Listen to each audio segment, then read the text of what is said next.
way behind schedule. Healthy body, healthy mind.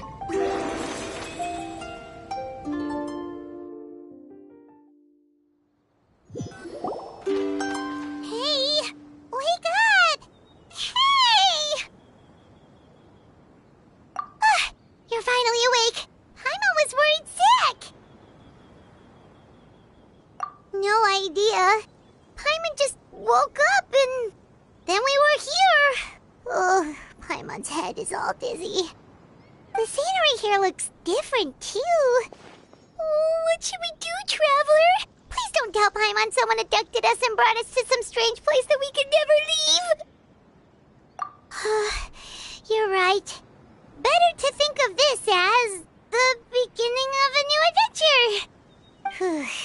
Thank goodness you're still here. If Paimon woke up alone, she probably would be trembling in a tree hollow.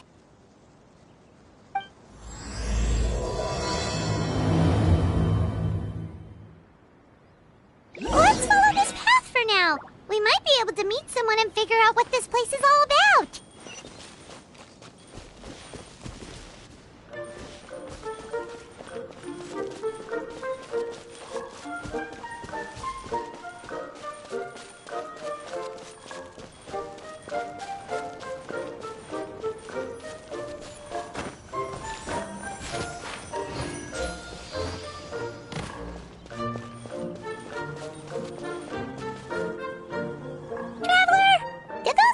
The road looked weird to you. It almost looked like they were made of paper. And those two frogs over there? Yeah, they look like pieces of origami. Oh, by the shade of a lotus leaf stream, don't tell me you forgot how to jump! I didn't forget, Firecracker. I'm just not sure if what I remember is correct. Next thing you know, you'll have forgotten how to sing, much less notate a score. You still remember why we call you Stream, don't you? Yeah, because I've got a great singing voice. Although these days, the name seems more ironic than anything. Not just a great voice, one that evokes the gentleness of early morning dewdrops flowing into a spring. So cheer up and make the jump over. If you're still unsure, just use that roll of magic thread. I won't laugh, I promise. Now, don't tell me you've forgotten how to use that as well. I haven't forgotten everything, Firecracker. Your name, for instance. It's kind of hard to forget that you're named after your fiery temper. Now do me a favor and pipe down for a second. I'll be right over.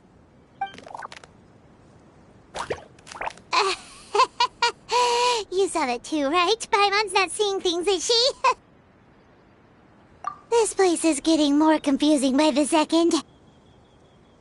Anyway, why don't we go after those two frogs? They didn't look evil or anything. Plus, they might be able to help us out.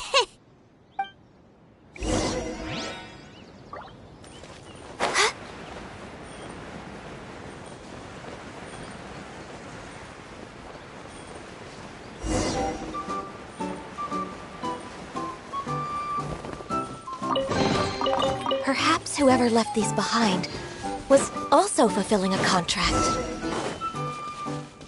Next on the agenda... Guess we're not catching up to those frogs. They were so fast. Paimon couldn't even tell where they hopped off to in the end.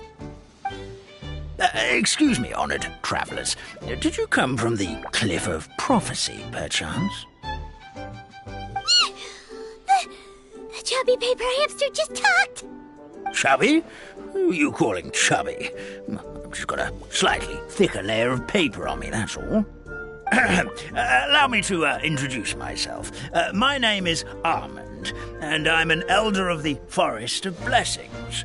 I've been waiting here for the hero of prophecy to arrive. Traveler, could you pinch Paimon just to make sure she's not still dreaming? Pinching, you say? Well, I can help with that. Although you'll have to get a little closer. My arms are rather short. That's all right. We just need a minute to collect ourselves. Okay, let's think things through. We know for sure this isn't the world we're familiar with. The talking paper animals and all the paper trees and plants make that pretty clear. The hero from another world, supported by their companions, shall restore peace to the world. That is what the prophecy says. Dearie me, I completely forgot to introduce you to this world, didn't I? And here I am, getting all excited by the arrival of the hero. You'll have to excuse me. This old brain isn't what it once was, all shell and no nut. Oh well, perhaps my once glossy paper has faded past the point of no return. It's okay, really. You can just tell us all about this world now. Let me think. Where should I even begin? Pretty much forgotten everything that happened in the past. Right. I believe the story circulating along the pulp of this forest goes as follows. A long time ago, 3 goddesses created this world and named it Simulanka. The goddess of creation, who presides over matter and magic, created the mountains and rivers and gave us life. Her powers also paved the way for Simulanka to exist in numerous worlds. After the goddess of creation came the goddess of prophecy, with dominion over the stars and the course of fate itself. She induced the sky to spin and the earth to move. Even to this day, her statue still stands tall at the highest point of Constellation Metropole. The final goddess was the goddess of fate, she who reigns over all treasured tales and dearest wishes. She bestowed upon us the fierce and everlasting feelings of love and hate, and showed us the meaning of death and hope. Whoa, they all seem super impressive. Sounds like they really did a lot. Of course. All new residents of Simulanka come to the forest to thank the goddess of creation for founding this world, and travel to Constellation Metropole to witness the divinations of the goddess of prophecy's numerous oracles. After that, they make their way to the end of the world and tell the goddess of fate about their most cherished dreams. Well, at least that's how it used to be. How it used to be? Did something bad happen? Oh, yeah. That has to do with the hero you're waiting for, right? Yes, this old brain of mine may have forgotten many things, but I will never forget the day the evil dragon descended upon our forest. It came down from the skies in an ominous black mist and ravaged our homeland. Its gigantic footprints can still be seen in the kingdom of breezes and bells. We're incredibly fortunate that no one was hurt. Sounds terrifying. The terror doesn't stop there, I'm afraid. Ever since the attack, the Calligraphy Tavern in the forest has been closed. No one knows why, but it's a catastrophe of the highest order for us, forest dwellers. A catastrophe of the highest order? All because a tavern closed? If we were talking about Mondstadt here, Paimon might understand, but is it really all that serious? Good goddess of creation above. We'd take even the greatest flood over the closure of the tavern. Wet paper will dry out with time. Fallen trees can be restored. But the Calligraphy Tavern is the only source of the magic tonic that sustains all creatures in the forest. Magic what? Magic tonic. It was gifted to the forest by the goddess of creation herself. A special potion that helps us maintain our vitality.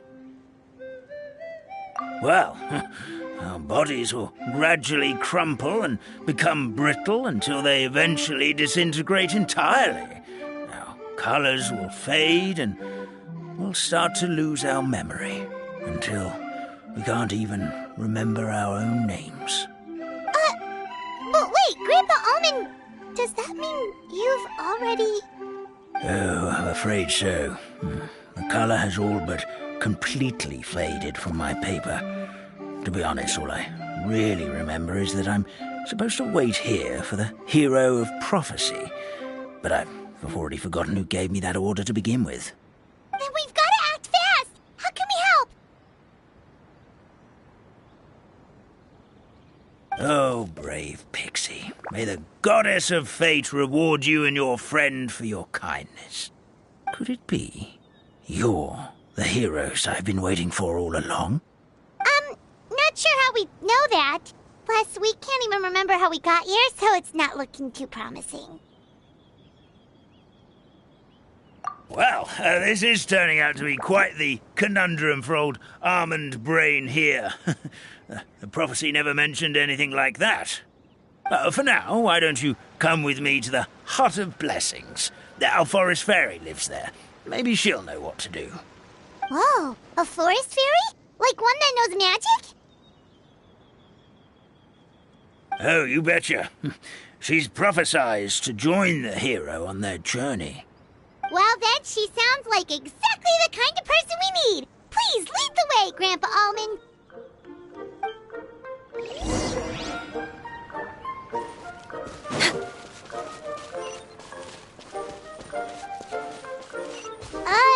That meadow over there looks pretty strange. That's what the Calligraphy Tavern looks like. Now it's lost all of its color.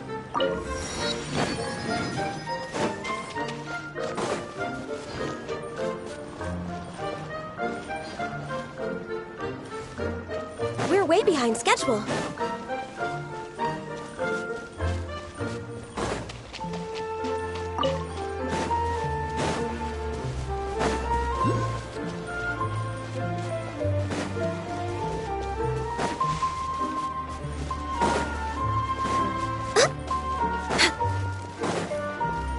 We're way behind schedule.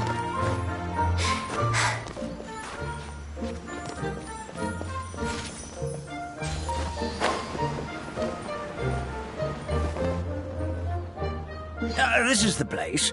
If you could just wait a moment, the fairy should be...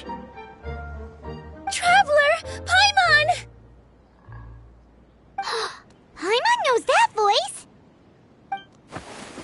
It's really you! I'm so happy to see you! Sorry. So Nilu is the forest fairy? Well, you certainly look the part. Thank you. To be honest, I'm still getting used to it. It's the weirdest thing. I remember I was reading a book at the Grand Bazaar, and then I guess I must have fallen asleep at some point because, well, then I woke up just like this. And in my dream, someone spoke to me. They said, "You are the fairy of the Forest of Blessings. Now go, save the forest with your magic." At first, I thought this whole world was just part of the dream, but no matter how hard I tried, I couldn't seem to wake up. I couldn't find anyone I knew from the real world either. Sounds similar to what happened with us. We also have no idea how we got here. Anyway, sorry for my reaction back there. I got a bit too excited when I saw you two. It's okay, we totally understand. We were looking for a way out, too. At least we know we're not alone. Oh, blessed be the goddess of fate above. You're already friends with the fairy of the forest. Grandpa Almond, thank you so much for bringing my friends here. Could you let the others know I'm coming? I'll head over right away. Of course, leave it to me. Hey-ho, pistachio. Today truly is a blessed day. Wow, Nilu. Looks like you made short work of getting to know the locals. Well, when I arrived here yesterday, Grandpa Almond told me all about the state of this world. Since they think of me as their forest fairy, I just felt like I had to try to help them. Oh, so you mean like using some kind of forest magic to repair the tavern? Unfortunately, I don't know how to use the magic of this world. I've tried using my vision, but it doesn't seem to work here. If the books stored in this hut are anything to go by, this seems to be the place where the goddess of creation first made the townspeople of this forest. She folded the pages of books into small origami animals, gave them life with her magic, and with time, that's how the Forest of Blessings took shape. Maybe one of the books here could teach us how to use magic. I read them all, but only found one reference to magic. The incantation, abracadabra, means to create what I say. This is a world made up of words, where fantastical powers can be wielded by all. Okay, so basically everyone in this world can use magic? That's nice, but still kind of vague. Yeah, from the other books I read, it seems like this goddess really likes to play fast and loose with the details. So, what should we do now? Didn't you say you were going somewhere, Nilu? Oh, yes. I was going to help some of the other residents of the forest. They've been busy making preparations to reopen the tavern, so I thought I could help out. Got it! Guess we should just focus on what we can do for now. This whole thing is making me pretty nervous, actually. It's like I've been pushed on stage without being taught the choreography. Since I'm already wearing the costume, though, I might as well try to play the part. It's what a professional dancer would do. And who knows? Maybe I'll find my own magic along the way. All I can do is try, right? At least you're optimistic. Thank you. Then let's go.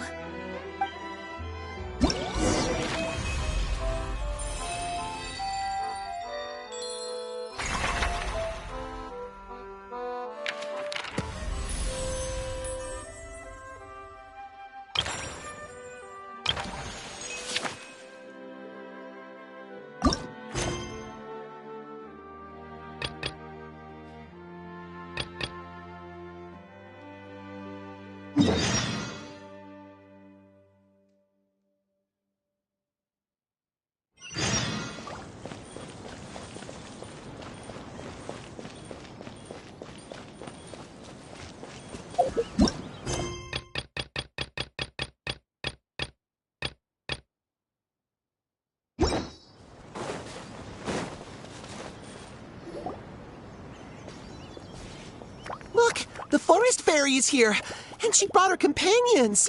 Grandpa Almond was right. They do look promising. Hello there, everyone. I heard you were working on the piping for the calligraphy tavern. Is there anything we can do to help? Oh, we wouldn't dream of troubling you with our petty problems, my lady. Don't you worry. We have it all under control.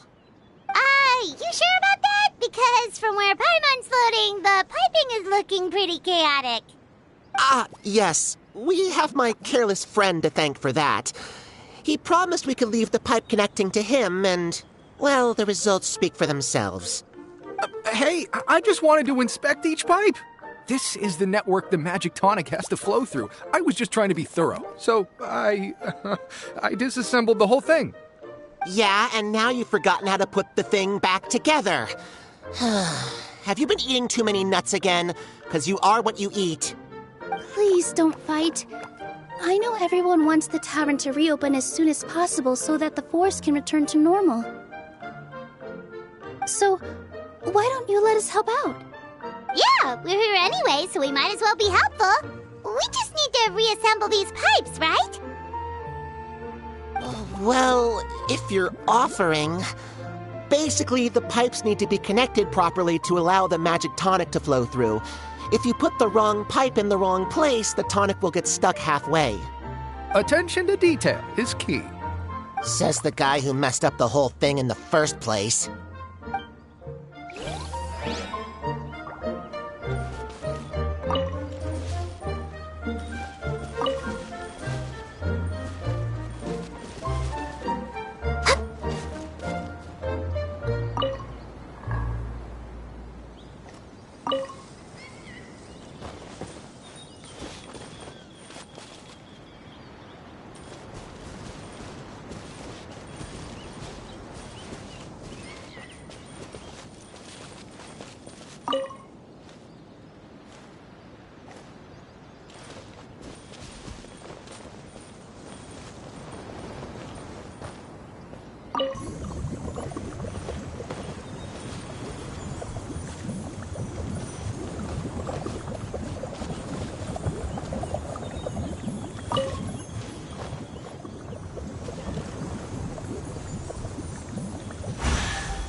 Oh, amazing! You did it!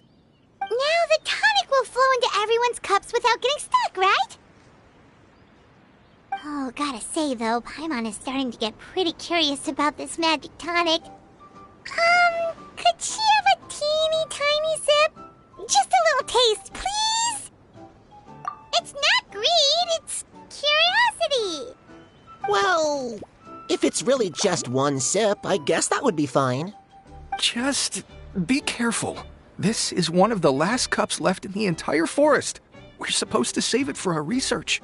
Just a sip, promise. Okay, here it goes. What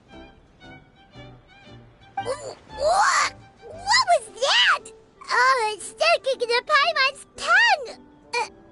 Wait, is this just regular ink?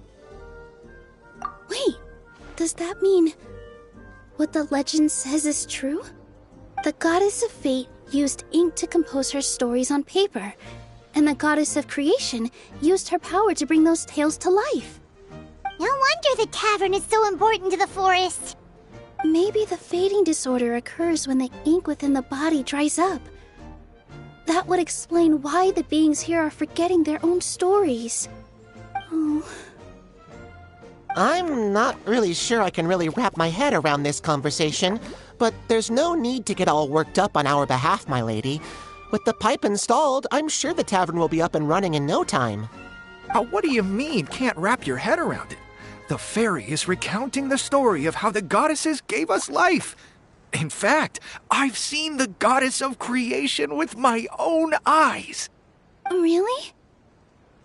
Don't be ridiculous. There's no way you're old enough to have met her. We're the same age, and I think I would know considering we went to tell our wishes to the goddess of fate together. So stop talking a load of papier-mâché. Oh, fine. It was my grandfather, all right? He was the one that saw her. He said that one day after he finished work, he saw the goddess of creation grant us life with his own eyes. In her hands, she held the very paper used to form our bodies. She whispered something into the pages, and then suddenly a paper frog was born, ready to leap into the world. Oh, it was spectacular. Cut the theatrics, will you? You weren't even there. Wait, so that's it? Paimon thought creation magic would have a little bit more pizzazz. Oh, so in your world, the creation of life is a much showier affair? Huh, I'm learning something new every day. Well, that's not exactly what Paimon was trying to say. Magic doesn't have to be spectacular. That's enough out of you. All your boasting is confusing our kind fairy. Oh, no, it's all right.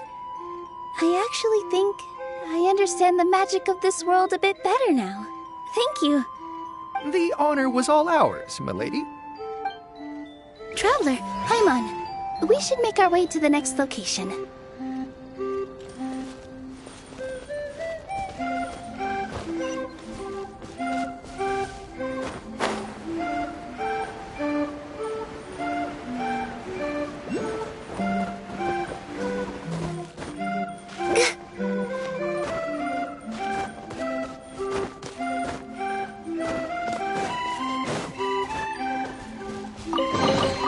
Perhaps whoever left these behind was also fulfilling a contract.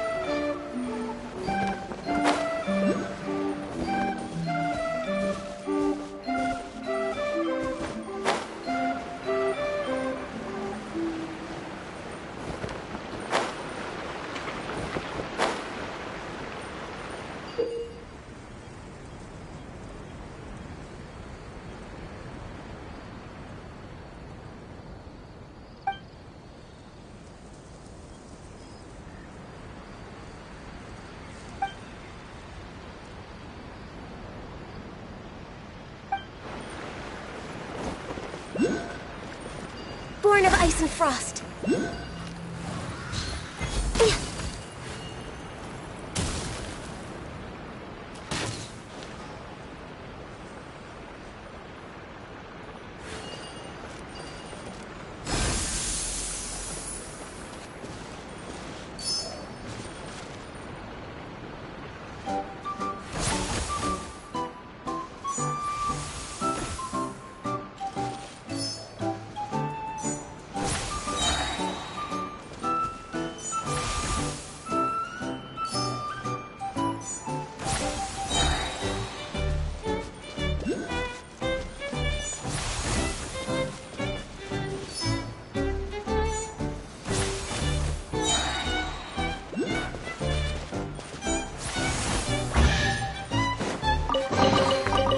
Beautiful treasures are a cause for great happiness.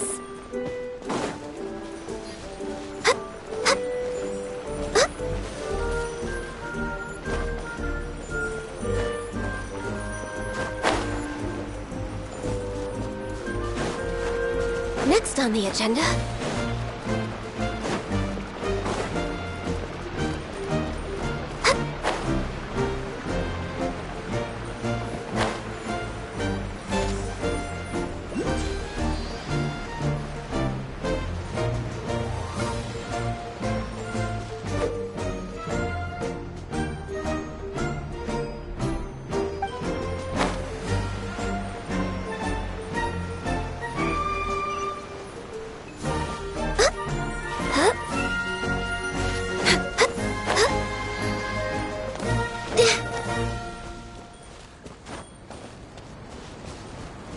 We're way behind schedule.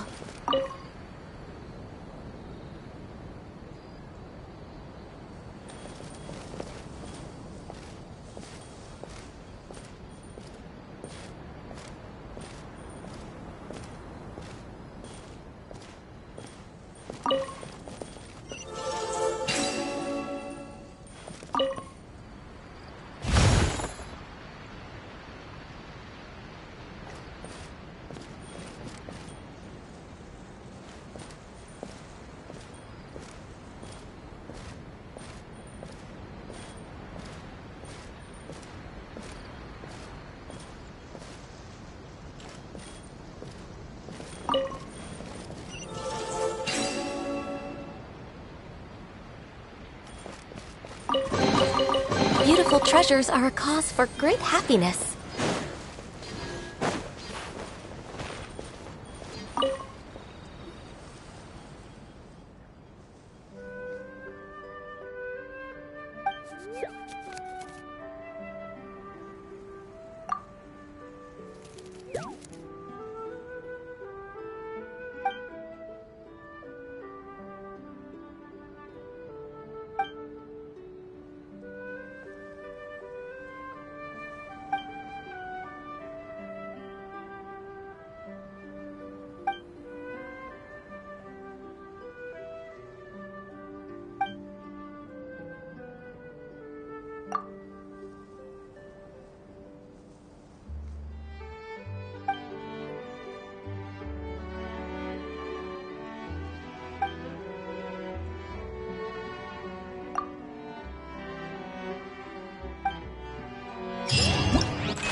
We're way behind schedule.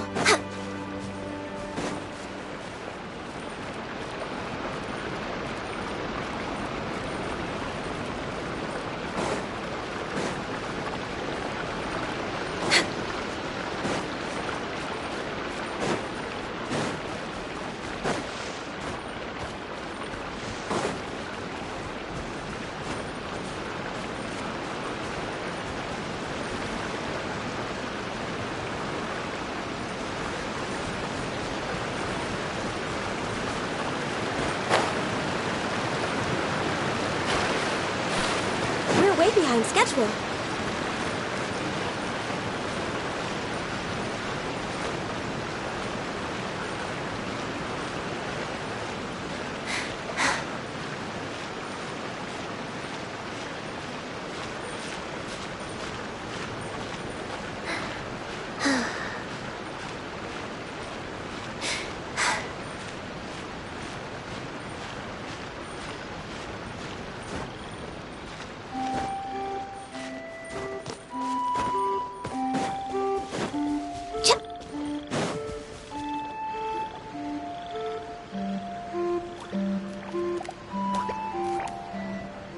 Oh, Stream! Your rhythm is off again!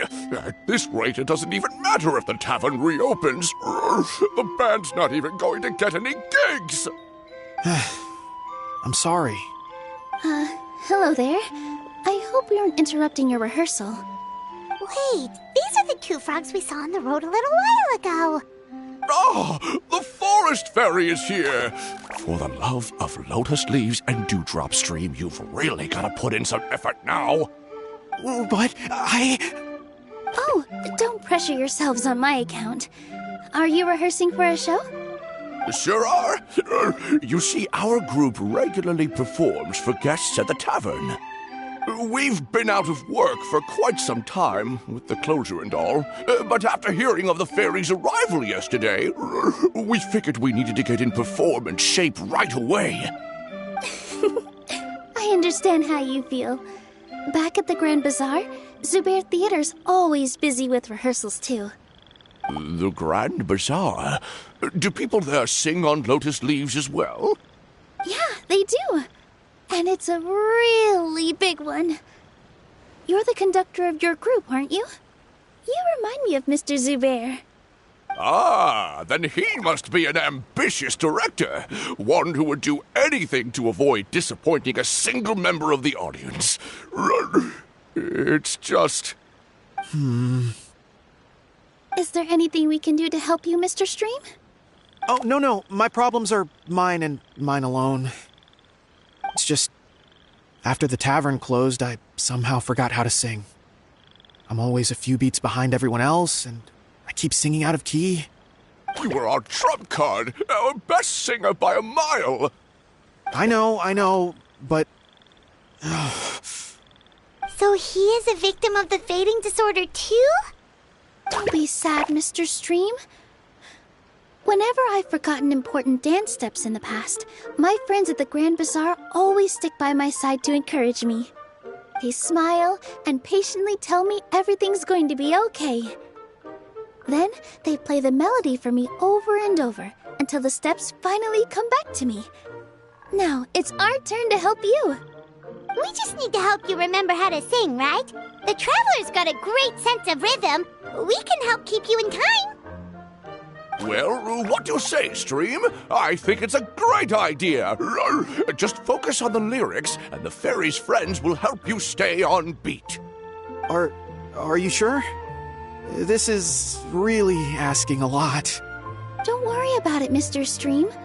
It'll all be worth it when the tavern reopens and we finally have the chance to hear your marvelous singing voice.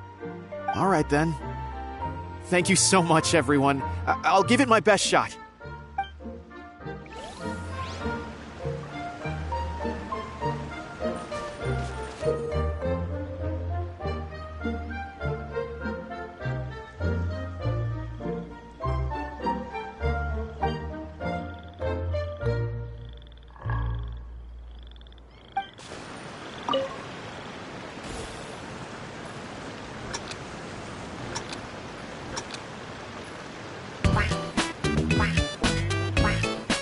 Excellent! Perfectly in time!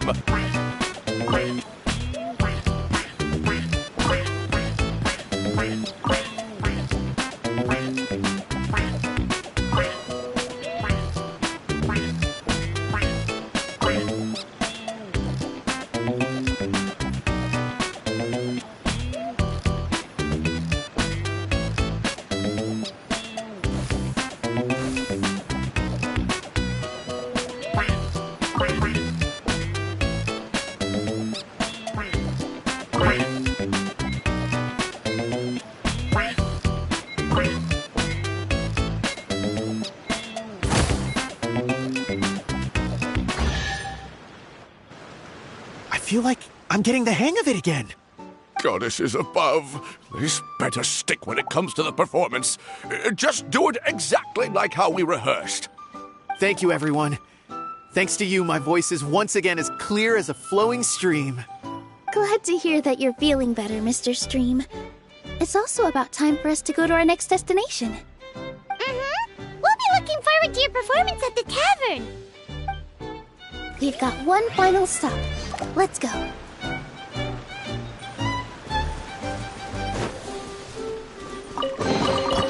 beautiful treasures are a cause for great happiness.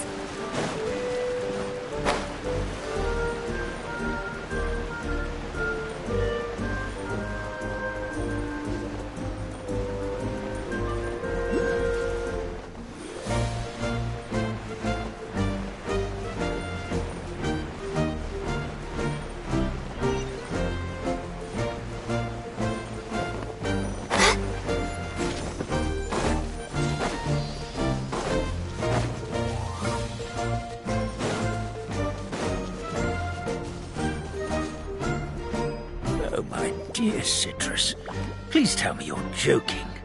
We can't have you out of commission with the tavern about to reopen. I'm sorry, Grandpa Almond. It's the truth. I was just too excited for the reopening and must have fallen asleep in an awkward position. Grandpa Almond, we're here to help. Oh, hazelnuts on high. You could not have come at a better time. Please allow me to introduce you. This is the bartender of the Calligraphy Tavern, Miss Citrus. Miss Citrus is supposed to add all kinds of delicious fruits to the magic tonic. Her additions are what turn it into the finest brew in the land. She's indispensable to the operation of the tavern. I appreciate the kind words, Grandpa Almond, but... my neck. Are you all right? Terrible timing. Getting a kink in my neck at a time like this? Could you give my tail a little twist? That should help free up the movement in my neck. I would do it myself, but I can't reach my own, and Grandpa Almond is too old and as light as a feather. The neck and tail are connected? Of course they're connected. Just like how you can't have a rainbow without rain. Anyway, you just need to position me at the right height to pick the fruits. And then put them in the barrel over there.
This doesn't seem quite right.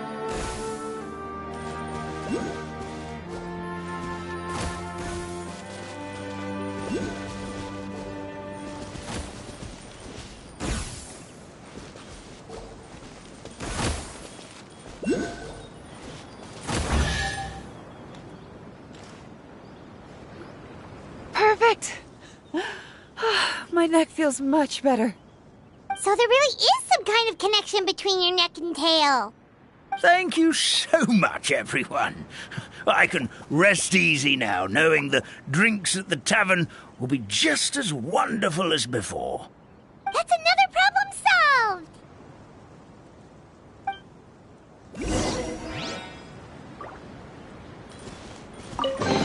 solved. There's nothing wrong with reaping a reward every now and then.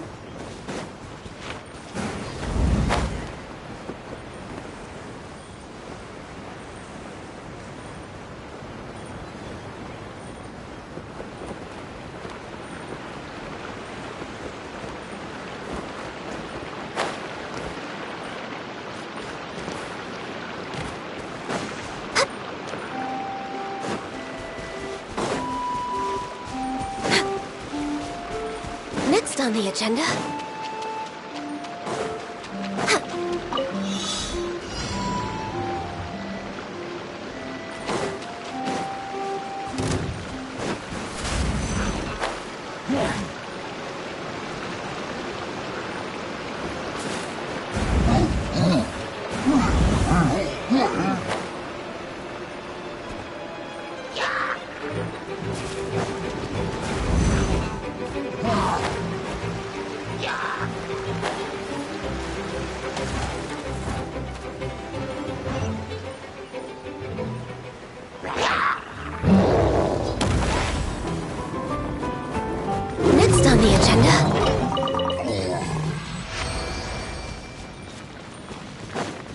we're way behind schedule.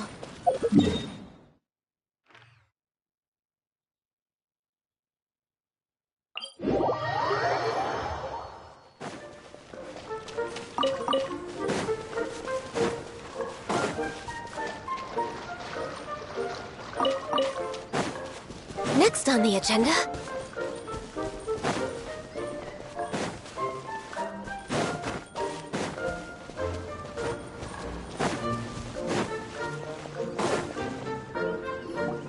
Well, since we've taken care of most of the tasks, all we need to do now is reopen the tavern. But we still don't know how to use the magic of this world. We don't even know why the tavern closed in the first place. Oh, what about the method that one hamster mentioned? You should try it, Nilu. You mean the creation magic his grandfather saw outside the Hut of Blessings? I wonder. How exactly did the goddess of creation give them life? Maybe you don't need to understand it. Just give it a try. Everyone here calls you the Forest Fairy. Maybe you have the magic powers already and you just don't know it. In other words, this forest is a stage. And all I need to do is step out into the spotlight? Sounds just like a fairy tale. Well, we are surrounded by talking origami animals and magic potions after all. Almost seems like anything's possible in this place. You're right, Paimon. We won't know anything unless we try. In that case, let's see. This is how you do it, right? I think I got the folds right. Whoa, your origami skills are great! I once saw one of our prop people making something similar. It looked really cool, so I took some time during my break to learn the basics. It's not a bad way to stave off sleepiness either. Well, how do you feel? Sense any, magical powers flowing through you? No. No? What are we missing? Magic words?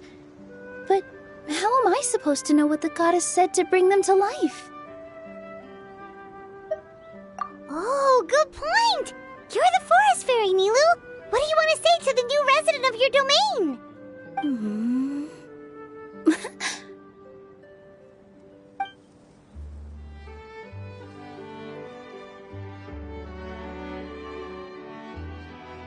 I bestow upon you the blessings of the forest and offer you a home in this land. Your name shall be Harisara. May you bloom in this world as beautifully as the flower I love. My name is Parisara. It worked! It actually worked! Well, peel my shell and call me a nut. I never imagined I'd witness such a miracle at my age. It's just like what the stories said about the goddess of creation. Shell? Miracle? Nice to meet you, Parisara. I'm Nilu, the fairy of this forest. From this day forward, this place is now your home. Hello, Fairy Nilu. I hope you'll grow up happily in this forest. Grow up. Oh, you can leave the little one with old Almond for now. Oh, this sure brings back memories. It's been such a long time since we last held a welcome ceremony. Here, Parisara. Come to Grandpa Almond. Well, now that Nilu has mastered the goddess's magic, we should be able to reopen the tavern, right? Grandpa Almond, could you send a few people to check the underground space beneath the tavern? Oh, of course. May I ask why? The moment I used magic, I sensed something strange down there. I have a feeling it's connected to why the tavern had to close down. Of course, we'll look into it right away. Make sure you listen to Grandpa Almond, Parisara. Don't go running off on your own. Parisara. Listen. Running. Hey, come back here, you! Wait! Yep, that's Nilu's creation, all right. She's got so much energy. Anyway, how did you manage it, Nilu? Well, all I did was say my wishes for her out loud. Maybe the magic is in the words themselves, just like the book said. This place is seeming more like a fairy tale by the second. I mean, or somewhere called the Forest of Blessings, so it kind of makes sense. Well, anyway, Paimon thinks this magic suits you perfectly, Nilu. When I brought Hadisara to life just now, I was able to sense the magic flowing through the forest, and the flowers and trees, and inside the creatures that live here. But for some reason, there's a hollowed-out space beneath the tavern where I couldn't sense anything at all. We're back, my lady. That was fast. You were right. There was something under the tavern that I've never seen before. It looked transparent and gave off a clinking sound when I knocked on it. Transparent and clinking. Oh, I've got it! Already? You've got to use fairy tale logic, Paimon. That's right. An empty ink bottle, to be exact. Still remember the taste of the magic tonic you took a sip of, Paimon? Yeah, it was ink. Oh, Paimon gets it now! Traveler, Paimon, will you come gather some ingredients with me? I learned what we need to make the magic tonic back in the Hut of Blessings. Sure thing! What do we need to get? A setting sun that never sets, a dragon that cannot fly, and a moon that only shines at night. Where are we supposed to find crazy things like that? What? How did you get that so fast?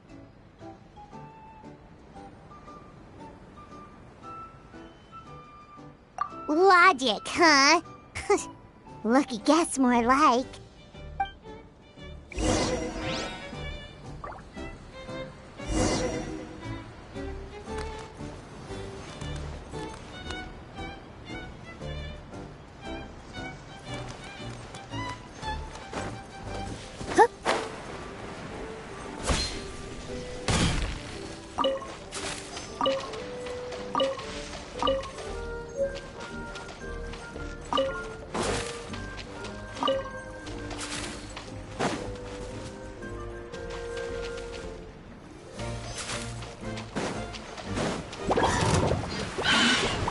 Let's get it on! Transfiguration!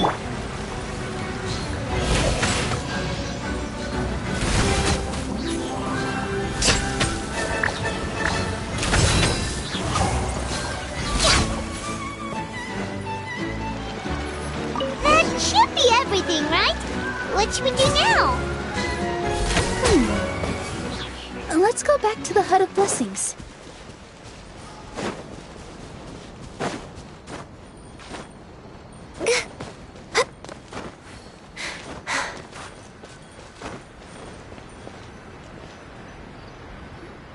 Give me just a second. I'm gonna go fetch an ink bottle from the other room.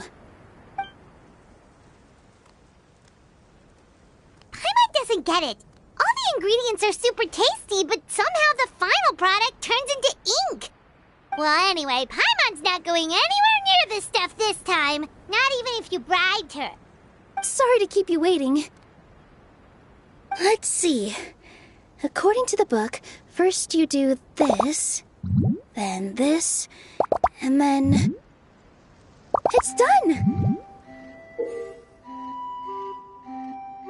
Wow, magic sure makes everything super convenient.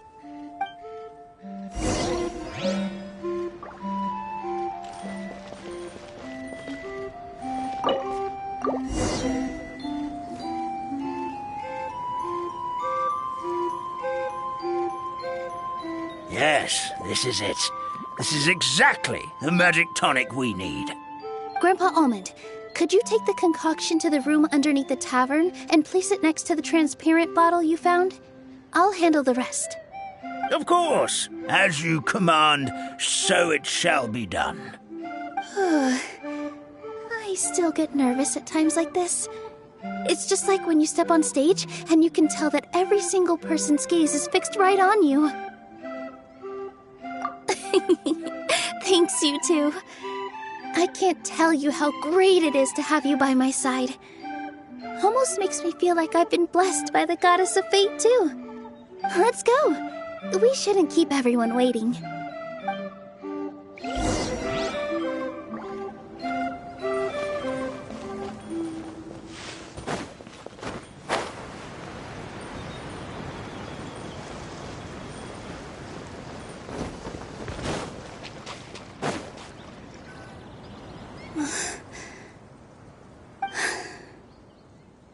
Forest, please heed my words and accept my blessings. May your spring of wondrous magic never run dry. And may all who call you their home lead happy, fulfilling lives.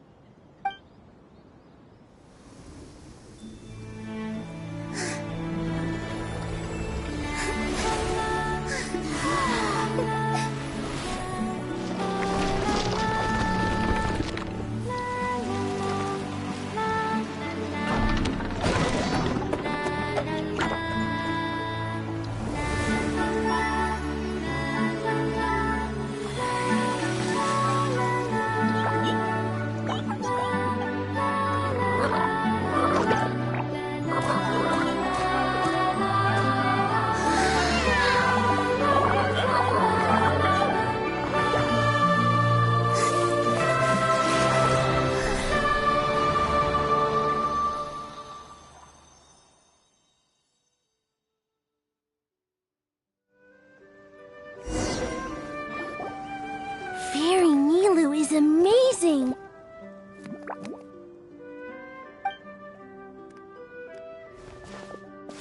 Wow, it's so pretty! What a beautiful tavern! It matches the scenery of the forest perfectly. I was so surprised when it suddenly opened up like that. Just like a pop-up book.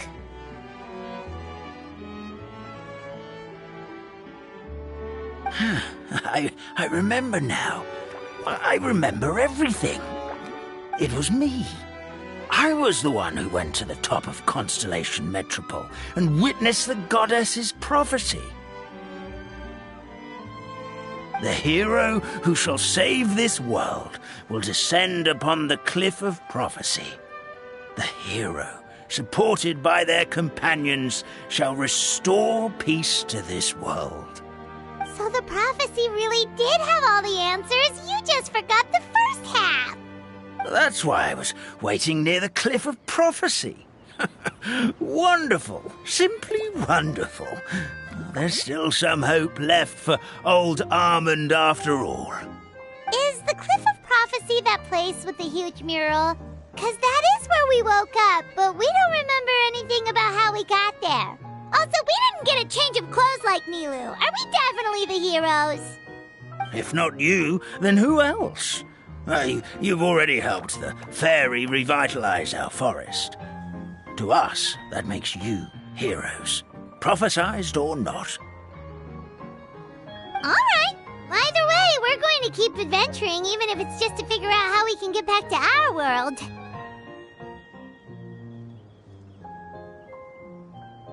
Yep, we've beaten up plenty of dragons already, so what's one more? As expected, the words of the goddess of prophecy always come true. I'll come with you. It can't hurt to have a magical fairy tag along, right? Heroes and fairies, dragons and new adventures. This is sounding more and more like a fairy tale by the second. I would say your next stop should be Constellation Metropole. It's Simulanka's most prosperous city, just across the sea. Once you've arrived at the Astral Garden at the highest point in the city, maybe you can try seeking divine counsel from the goddess of prophecy herself. Are you leaving, Fairy Nilu? I'm afraid so. There are still other people who need my help. I won't go far, though, and I'll come back to visit the minute I have time to spare. So be a good girl, Patisara, and help out Grandpa Almond whenever you can, alright? Mm-hmm. Got it. Patisara will wait here for you. That's a good girl, Patisara. I almost forgot.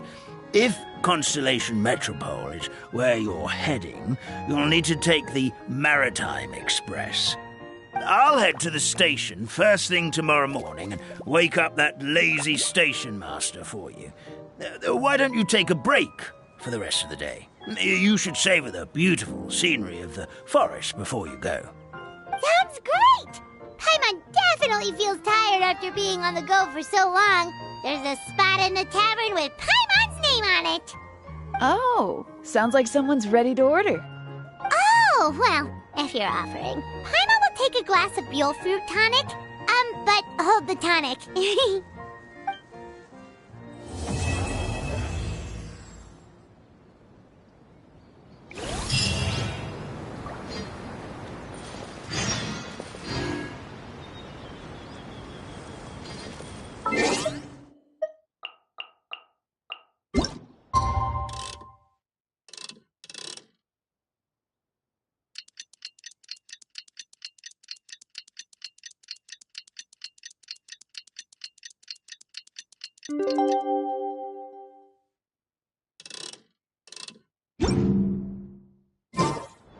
Should we read? Morning. Guess everything that happened yesterday wasn't just a dream then. Well, it's time for our next fairy tale adventure. We should head to the station Grandpa Almond told us about. Next on the agenda.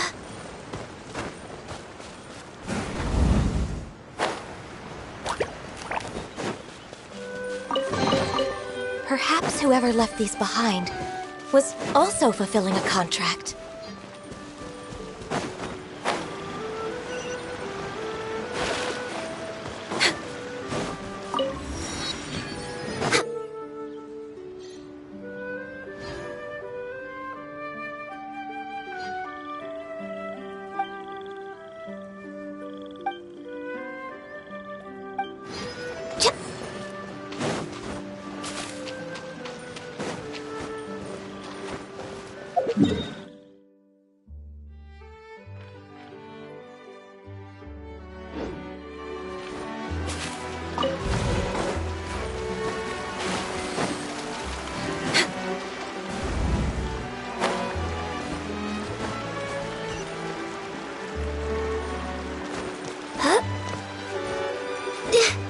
We're way behind schedule.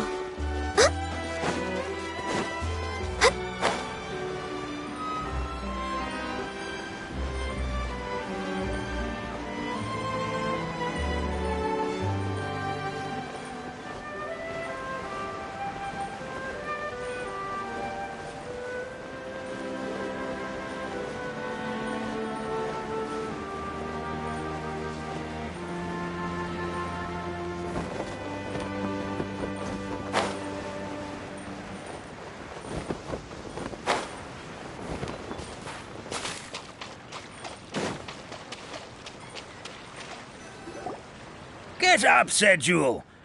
Time to get to work, you lazy bones. I can't remember how to call the train. Just let me sleep a little longer, then I'm sure I'll remember. Don't try to pull one over on me, young man.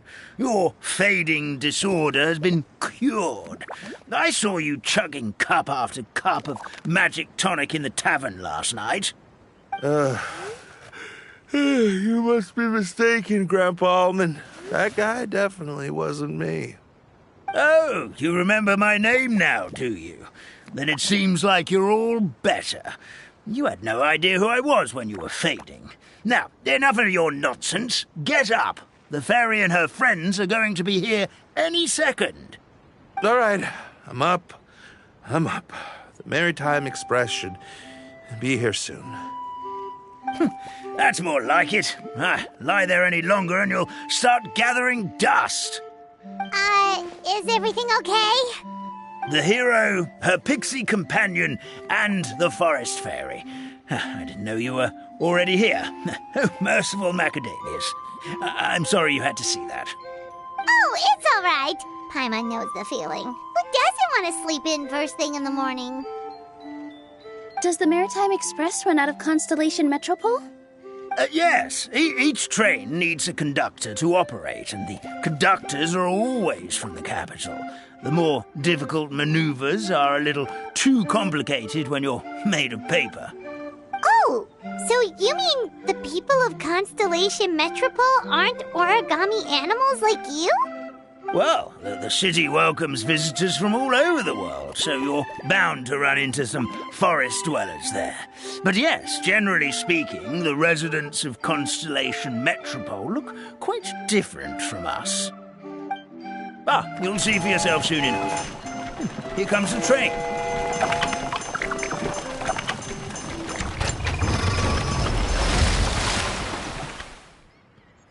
Pleasure to meet you, everyone. My name is Will, and I'll be the conductor for your journey today. I'm assuming you're the ones who called the train? Whoa, it's a little toy man! Yes, we called the train. The hero and the forest fairy need a ride to Constellation Metropole. The hero and the forest fairy, the ones from the prophecy. Oh, why didn't you say so earlier? We could have prepared a far more luxurious train. I'll just go back and get a better one. That's okay, Mr. Wheel. We're trying to get to the city as fast as possible. We just need you to get us across the sea. In your capable hands, I'm sure we'll get there in no time. Of course, my lady. It would be an honor. Well then, all aboard, sit anywhere you like. We'll get a stunning view of Simulanka no matter where you're seated.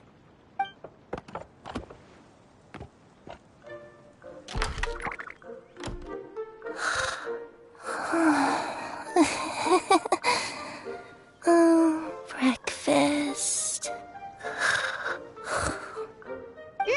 Did one of you just say something? Wasn't me either.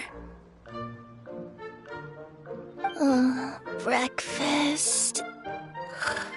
Oh, come back. Sounds like the voice is coming from inside the train.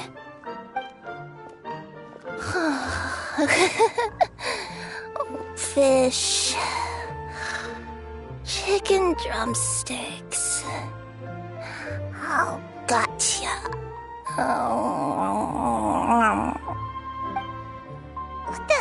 What's Kirara doing here?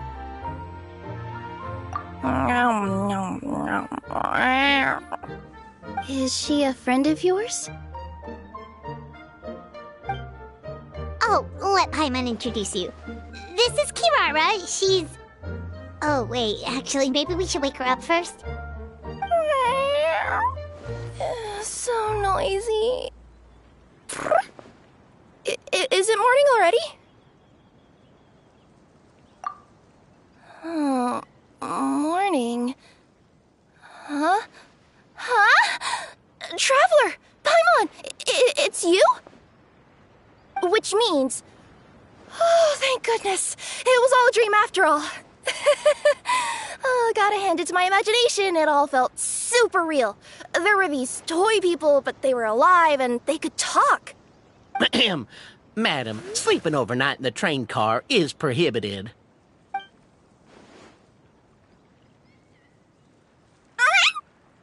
It wasn't just a dream? It's all right, Kirara. Apparently we're in a world called Simulanka. We got here yesterday, too. Simulanka? So, that's what it's called. I spent all day yesterday wandering around this one city. The toy people called it Constellation Metropole. I was trying to find a way to get back home. I was seriously starting to think I'd gotten on the bad side of some great yokai and gotten swallowed whole. I take it you're Inazuman then, Miss Kirara? She sure is. But, Kirara here is kinda special. Let Paimon introduce you for real this time. Kirara is a Nekomata from Inazuma. She works as a courier for Komania Express. Nice to meet you. I'm Nilu, a member of Zubair Theater. You can usually find us performing in Sumeru City's Grand Bazaar. Right now, though, I suppose I should introduce myself as the Fairy of the Forest of Blessings. Oh, you're Nilu! I've heard a lot about you from my deliveries in Sumeru. I even saw one of your performances back in the day. You're an amazing dancer. But, did you say you were a forest fairy? Oh, yeah, that's her new identity here in Simulanka. Oh, speaking of new identities, looks like you got a new outfit yourself, Kirara! Yeah, I know! It confused the heck out of me yesterday. I just woke up in a set of brand new clothes I'd never seen before.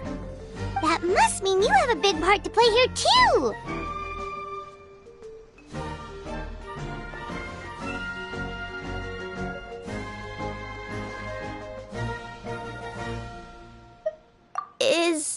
Is that a thing? I guess I am wearing a pair of boots, but still. Did you by any chance hear a voice speaking to you before you got here, Miss Kirara? A voice... Oh, yeah, I did hear something, but I was so freaked out my tails got all tangled, so I, didn't catch much of what was said. Sorry for the interruption. But this, Nekomata friend of yours, she doesn't eat hamsters, does she? Or frogs? Oh, no need to worry, little guys. I would never do something like that. Well, unless I'd been out in the wild too long without anything to eat. Oh, speaking of eating, I am getting a little hungry.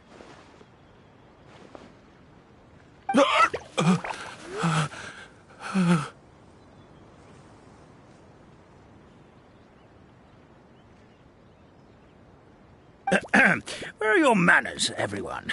This young lady is a trusted friend of our esteemed hero. Now, I know a fear of felines is etched into us with ink, but I'm certain Miss Nekomata in boots here means us no harm.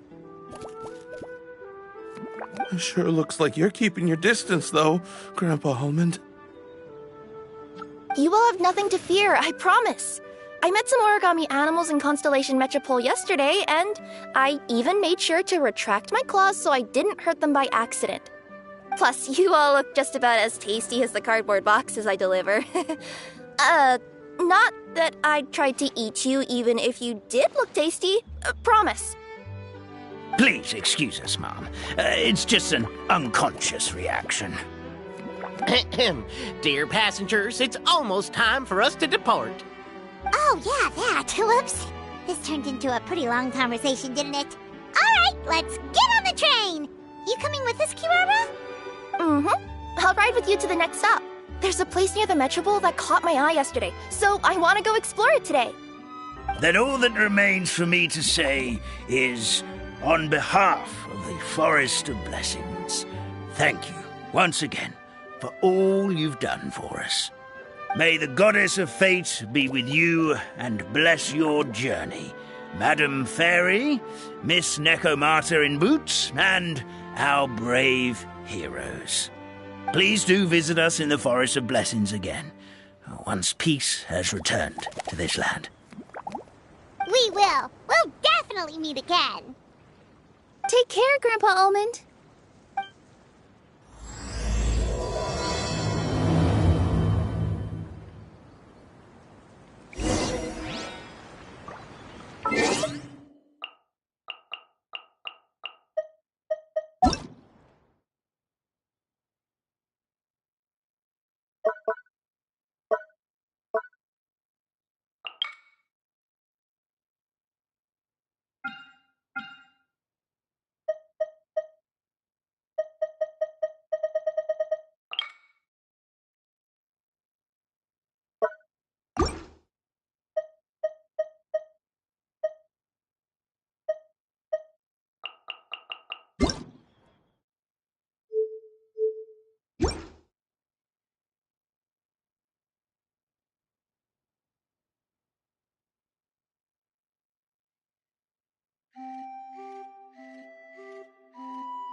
If you lie on the grass, you can feel the heartbeat of the world.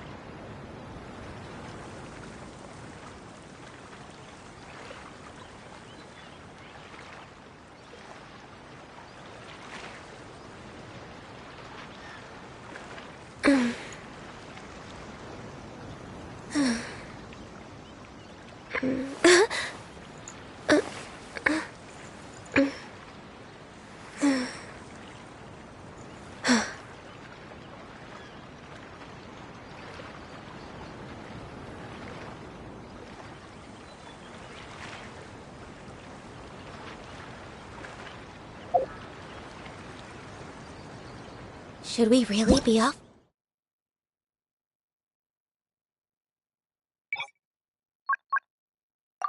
Work this early?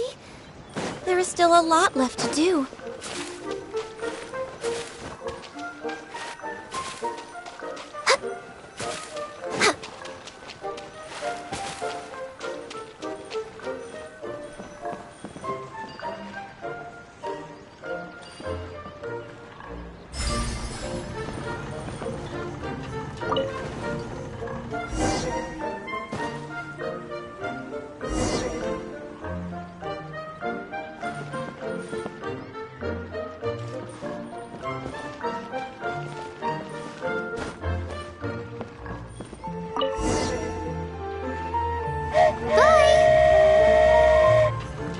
Have a safe trip! Wow! A train ride over the sea? What an incredible view! Please keep your head and arms inside the train at all times. We don't want anyone falling into the sea.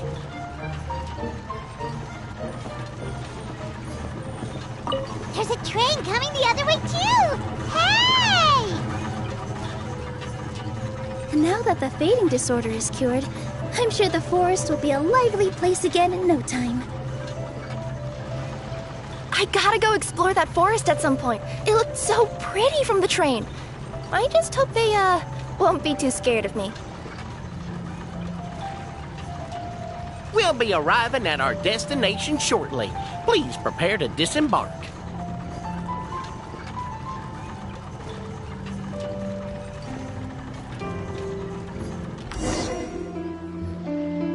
Here we are! Constellation Metropole is right over there. It's a short walk from here to the Gear Sky Ladder, which will take you right to Metropole Square. And thank you again for choosing Maritime Express. Great! And thanks to you for a smooth and pleasant journey, Mr. Wheel. The train cars were comfortable and spacious, and I had a great night's sleep. I'll definitely be back. As you wish, ma'am.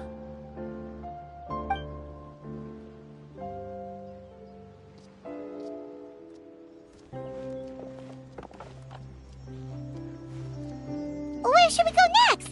Is that place you wanted to check out nearby? Mm-hmm. I took a walk around yesterday, and it felt like there was something weird about it. So, I think I'll indulge my curiosity and go investigate. Want us to come with you? It's okay. You guys go ahead and visit the Metropole for now. Hopefully, that's where you'll be able to find out some more about this world. I pretty much explored the whole place from the rooftops yesterday, but for some reason, this is the place that caught my attention. You know what I mean, right? Like, when you get a stone stuck in your claw or something, it keeps nagging at you to dig it out, but you can't focus on anything else until you do. Don't worry, if you run into any trouble, I'll be there faster than you can say gold level courier of the Comania Express. Okay, fair enough. We'll head to the Metropole then. Guess this is where we say bye for now. Mm-hmm. Don't worry about me. Let's not forget, I'm a yokai.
way behind schedule.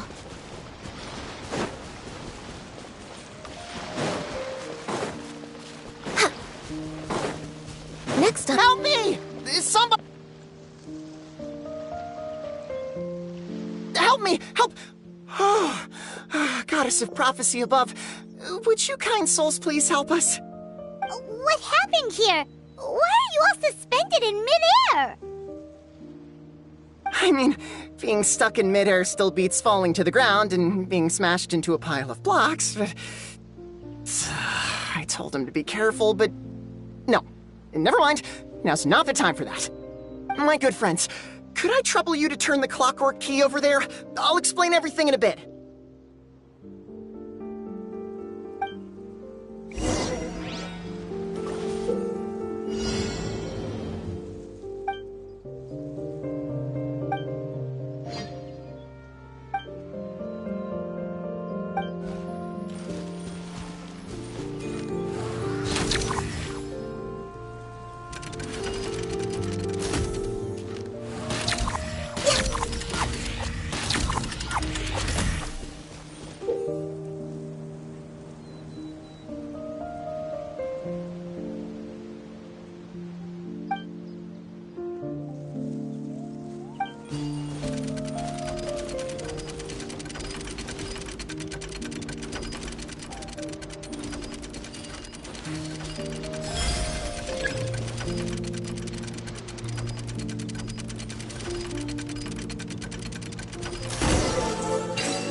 Thank you.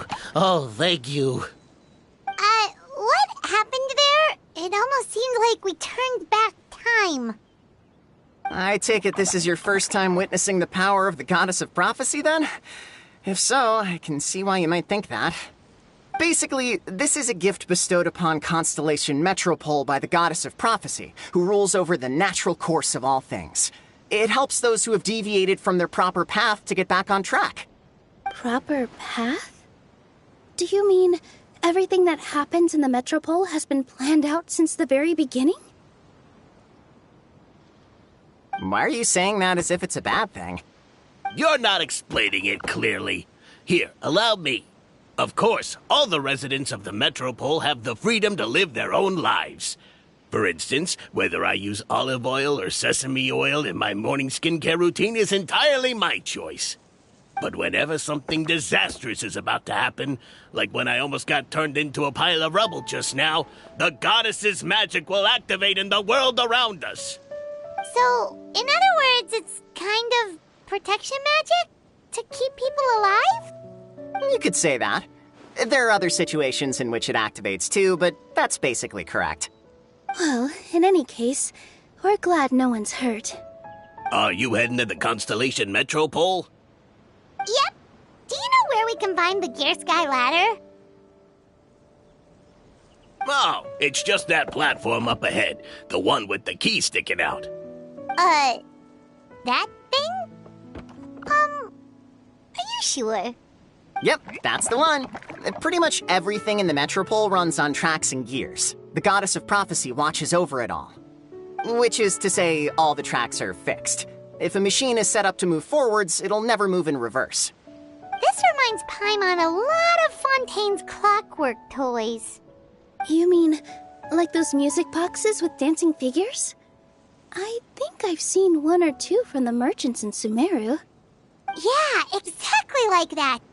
Anyway, sounds like it's not gonna suddenly fall out of the sky, so Paimon's okay now. Should we get going?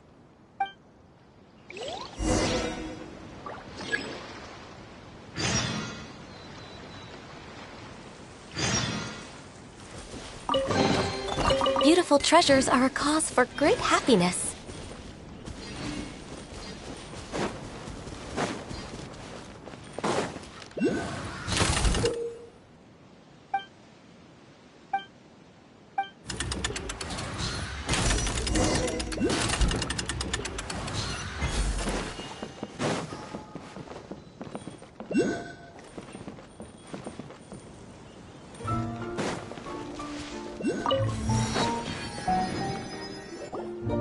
Whoa, what a bustling city! This place is fit for a king! Our next step is to get to the top of the metropole and ask the goddess of prophecy for guidance.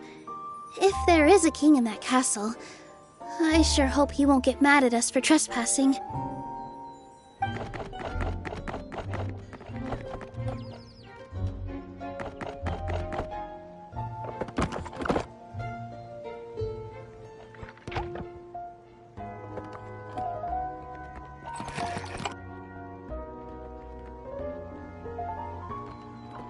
Make way for the king! Oh, darn, we jinxed it. Oh, no. Did he overhear us talking about us sneaking into his castle? Paimon hopes he's not mad. Silence! The one who shall soon stand before you is the ruler of Constellation Metropole, the one who descended after a meteor shower, and the protector of order and all the stars in the sky.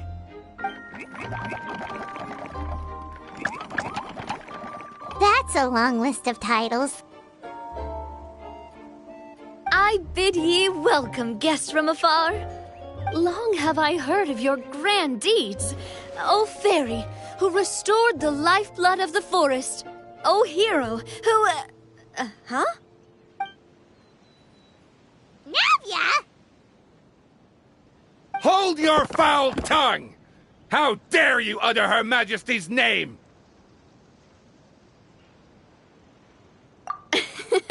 Nice one, partner. Spectacular improvisation skills. I'd expect no less from you. All right. You can relax now. Allow me to make some introductions. This is the Traveler, and her trusty companion, Paimon. You are personal friends with Her Majesty the King? Please, forgive our grievous mistake. We had no idea. All right. The welcome ceremony is over. Everyone back to your stations. I will personally treat our guests to some royal hospitality. Yes, Your Majesty.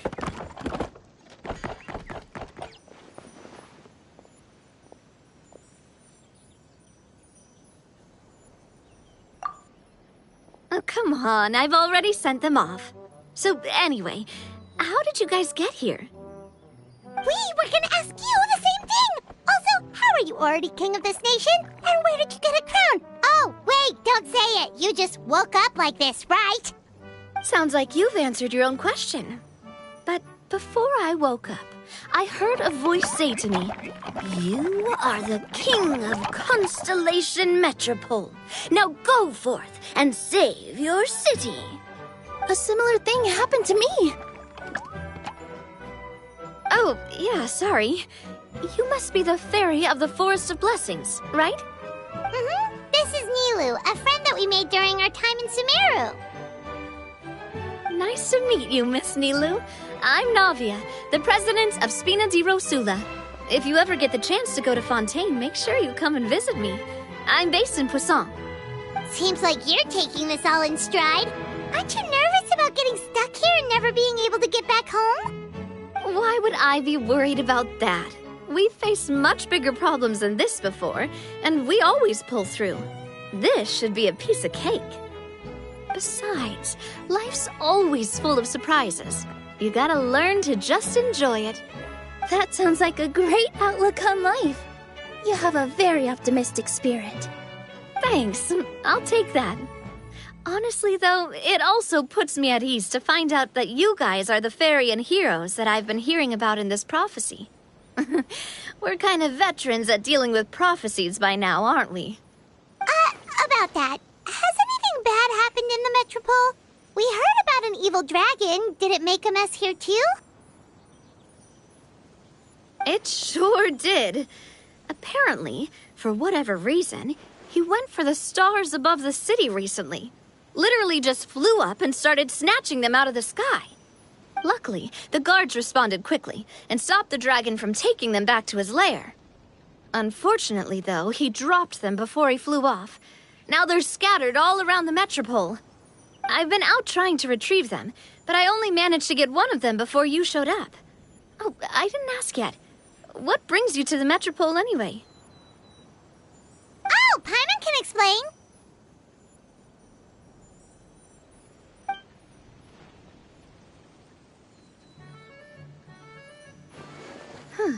I see.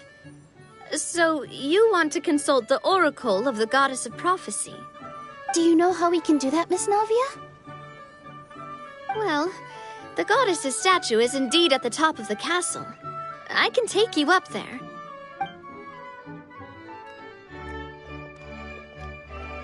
However, I've heard from the citizens here that the goddess hasn't given out any new revelations in a very long time. Really? But Grandpa Almond told us that he received his prophecy from the goddess.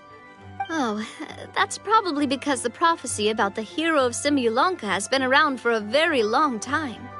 But recently, people realized that the goddess didn't reveal anything about what's supposed to happen after peace has been restored. Huh. Okay. Still, can't hurt to try your luck. And maybe you can help me get rid of the invaders while we're at it. Invaders? So the dragon's not your only problem? Right.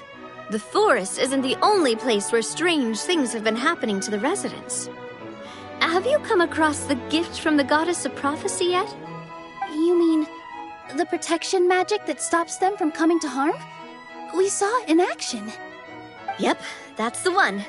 Over the past little while, this magic has been triggering far more frequently. We don't know if it's simply because the metropole has grown a lot more dangerous, or if there's a deeper reason behind it. Some residents find themselves getting stuck in a place and unable to move. Others start repeating the same thing over and over again, like they're trapped in some kind of loop.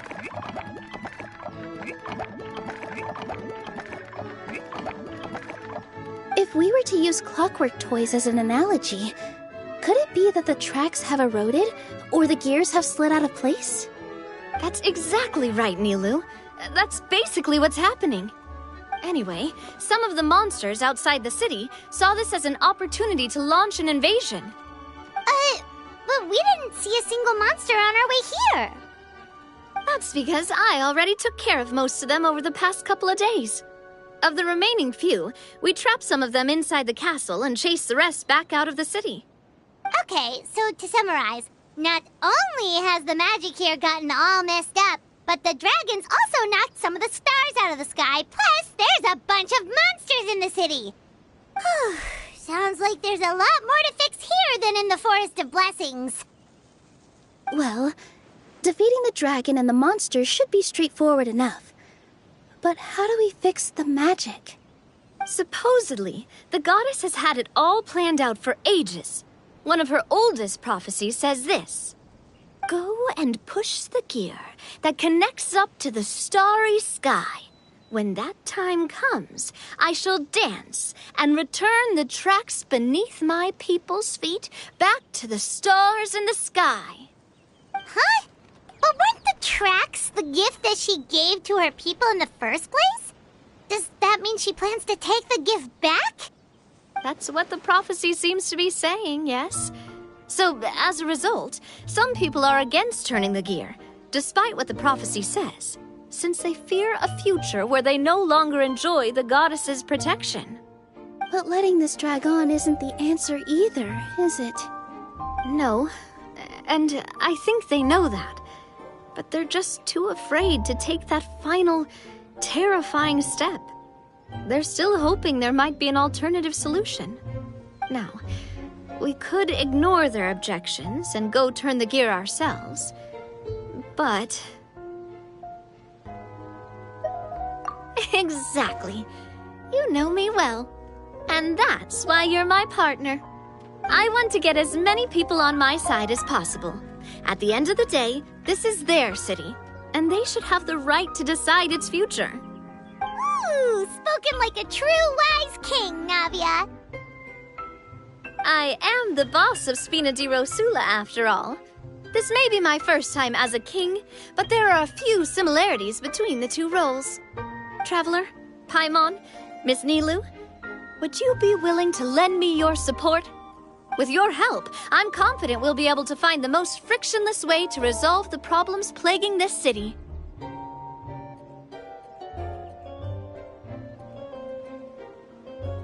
Ah, thanks, partner. Seriously, like we'd ever say no? We're your friends! No need to ask us so formally in the future. I'm happy to help too. This is a beautiful city, and just like the Forest of Blessings, I would love to see it return to normal as soon as possible. Ah, great. As the King of Constellation Metropole, I extend to you my gratitude. All right, everyone, follow me. I'll show you the way to the goddess statue at the top of the Metropole. And stay close. You don't want to get lost in my castle. It's huge.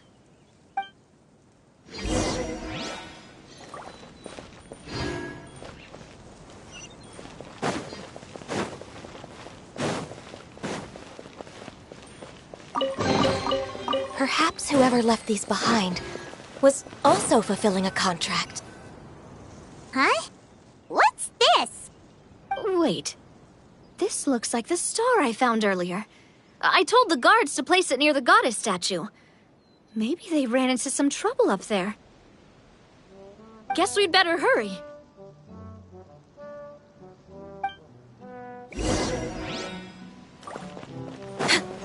We're way behind schedule.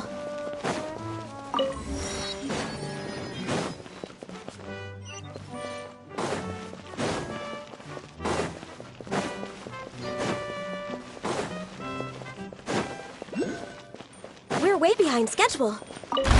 I can fix this! Look alive!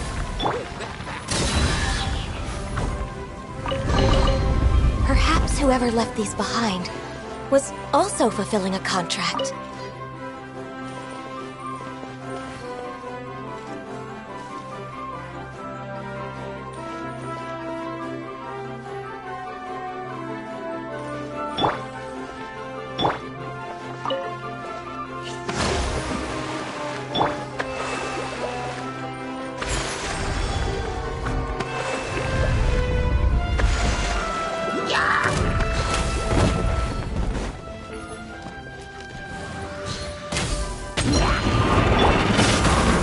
You asked for it.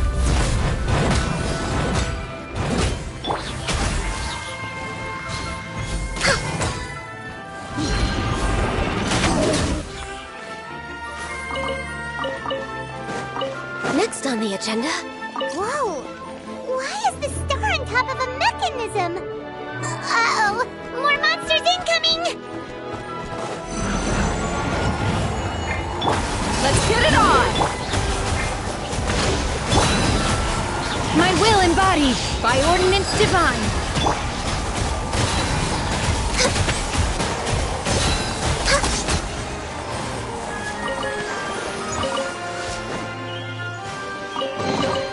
Beautiful treasures are a cause for great happiness.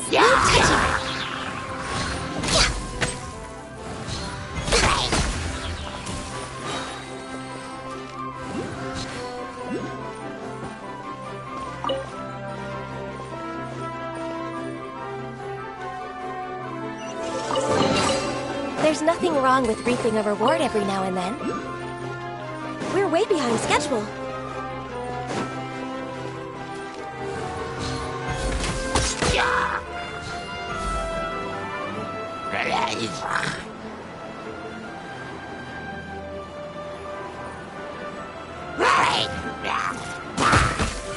Born of ice and frost.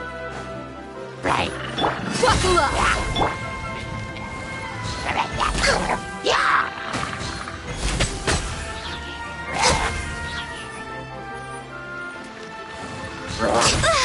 No touching! Perhaps whoever left these behind was also fulfilling a contract. Feels like they really didn't want to give that to us.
Next on the agenda, we're way behind schedule.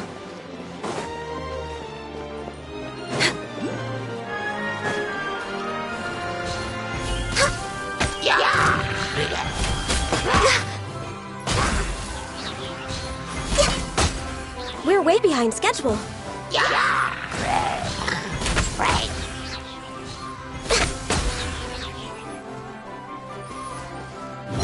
Born of ice and fire. Let's get it on! Gloves off!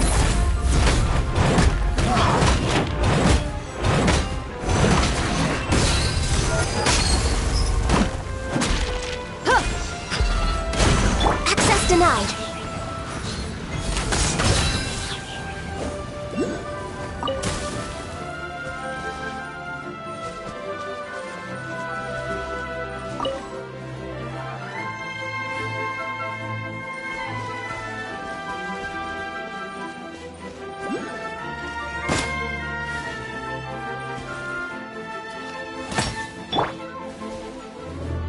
Buckle up!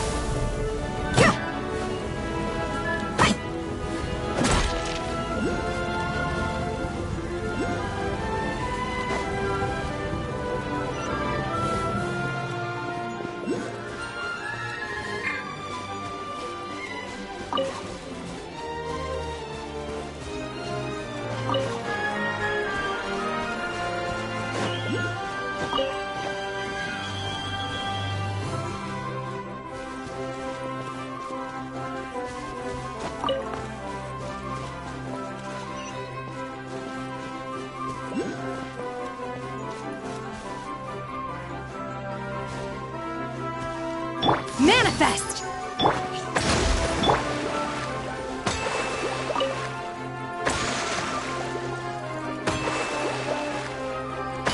Another one in the bag! That sure was rough. Beautiful treasures are a cause for great happiness. Ha! Huh.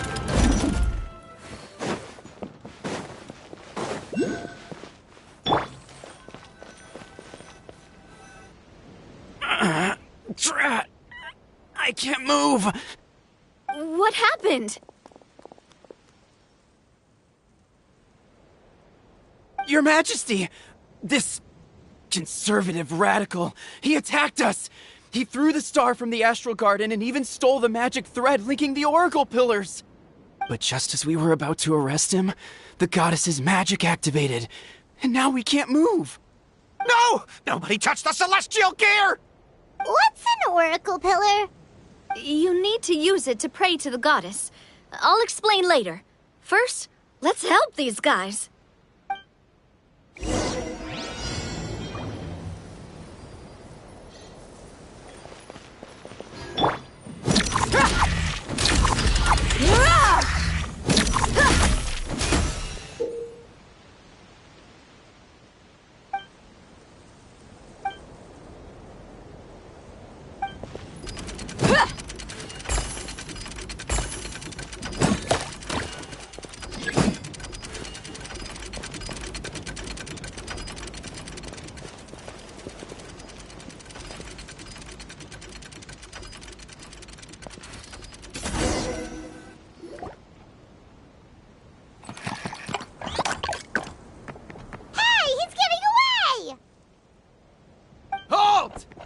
It's okay. Let him go. But, Your Majesty! Even if we catch up to him now, we won't be able to change his mind, much less quell the fear that many others like him are feeling. All it would do is turn him further against us. Understood, Your Majesty. Also, this is the magic thread he was holding from the Oracle Pillars. Your Majesty, what should we... Please give that to the traveler over there. I believe they have some questions for the goddess. Yes, Your Majesty.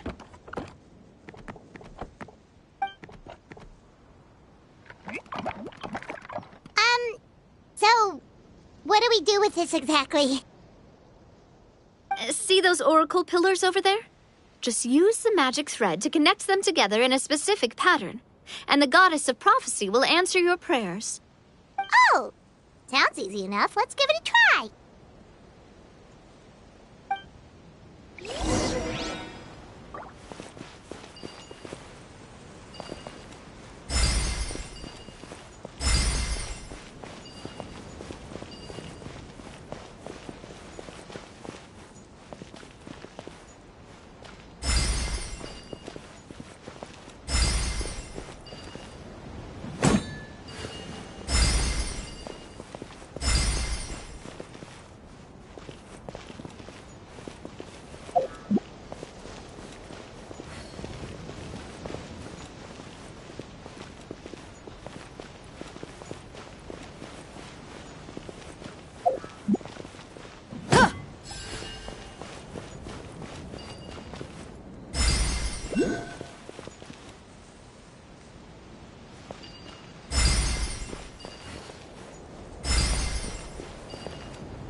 It worked!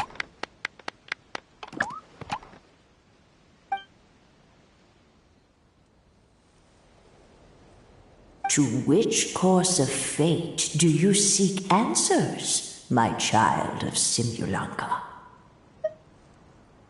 The hero from another world, supported by their companions, shall restore peace to this world.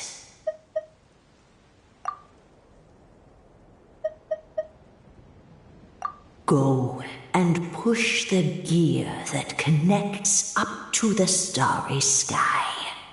When that time comes, I shall dance and return the tracks beneath my people's feet back to the stars in the sky.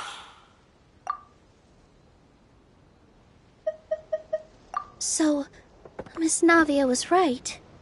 The goddess of prophecy didn't tell us anything about the future. Fair enough. Guess we'll just have to play it by ear. Then first, we have to restore the sky back to its original state by putting the stars back in their positions. Let me do a quick count. All right. Adding in the ones we picked up on the way here, I think that's all of them. Let's go hang these stars back up in the sky. In the sky? How do we get up there? Oh, I got us covered. We will, of course, be taking the Aerial Express. Is that a flying train?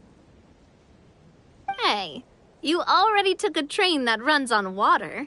Is a flying train really that much weirder? Well, at least the Maritime Express still runs on a track.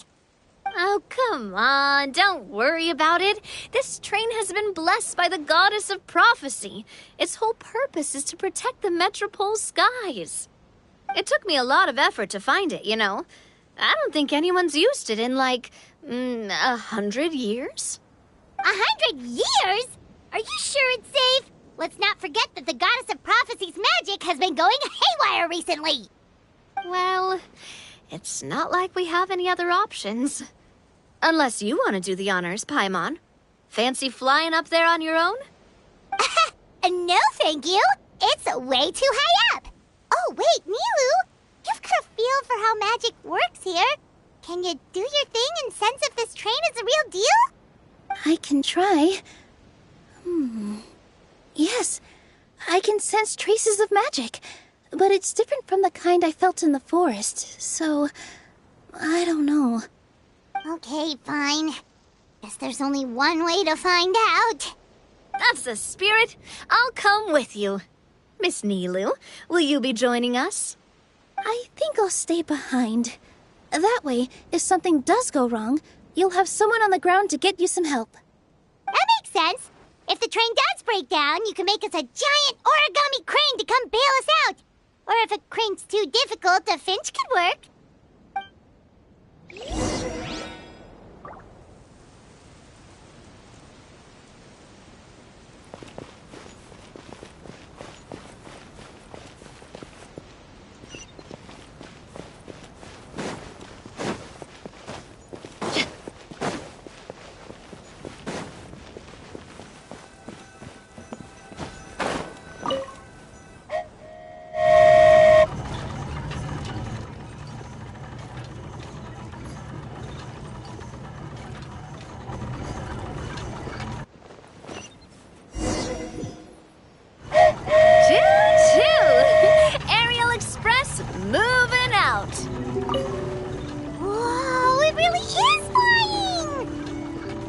What an amazing feeling!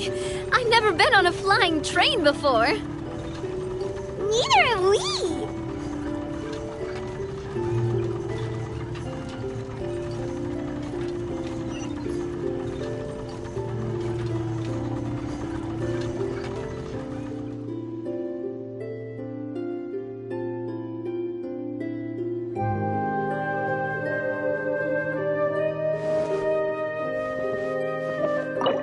That should do it. On to the next location.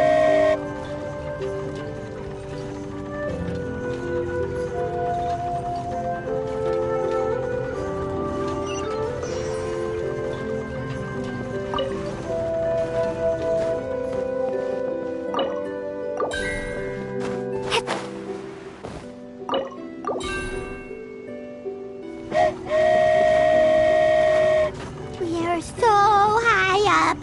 Don't look down. Don't look down. Oh, hang in there, Paimon. The hard part's nearly over. After that, it's downhill all the way. Don't say downhill all the way! That is the last thing Paimon wants to hear!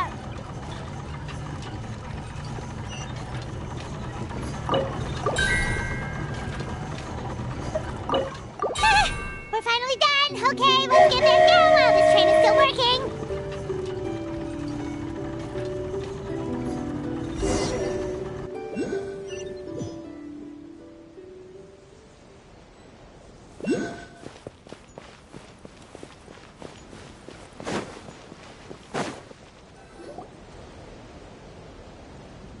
Great job! It looked like it all went smoothly. Yeah, and it was an absolute blast, too. You gotta ride with us next time, Miss Nilu. Huh? I'm okay. Thanks for... Halt! What do you think you're doing? Get out of my way! What's going on? Your Majesty, there! Let us through! Stay back! It's okay. Let them through.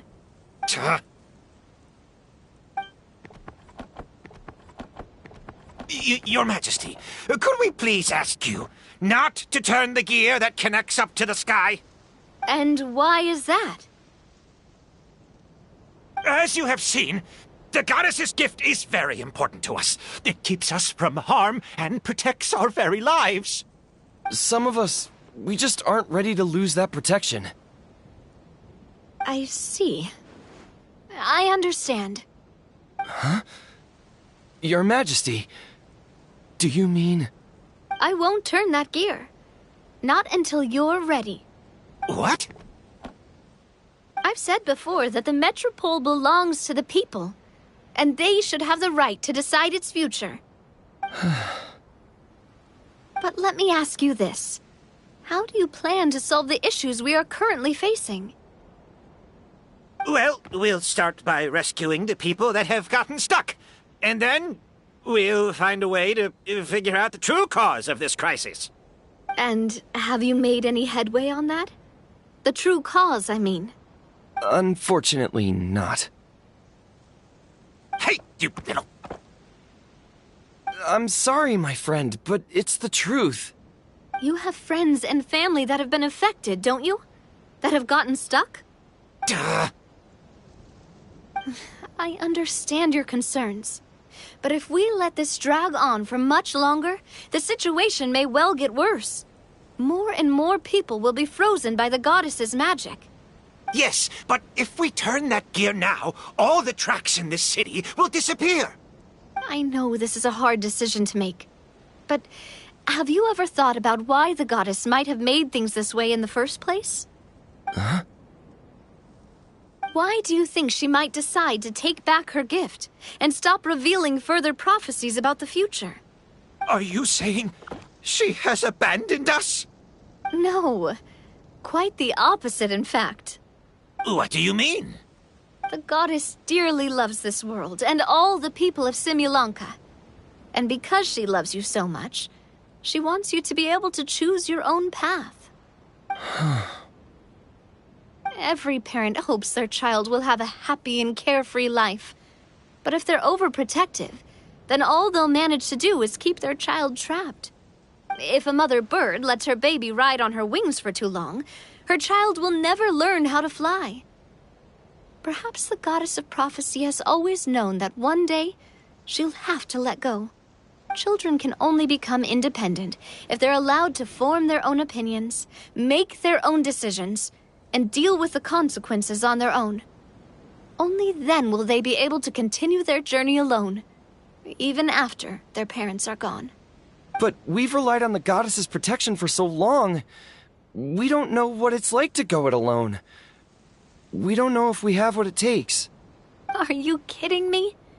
I think you've proven yourselves more than capable of that. What do you mean? You made a call in a time of crisis, and you've come all this way to talk to me. Even the guards couldn't stop you.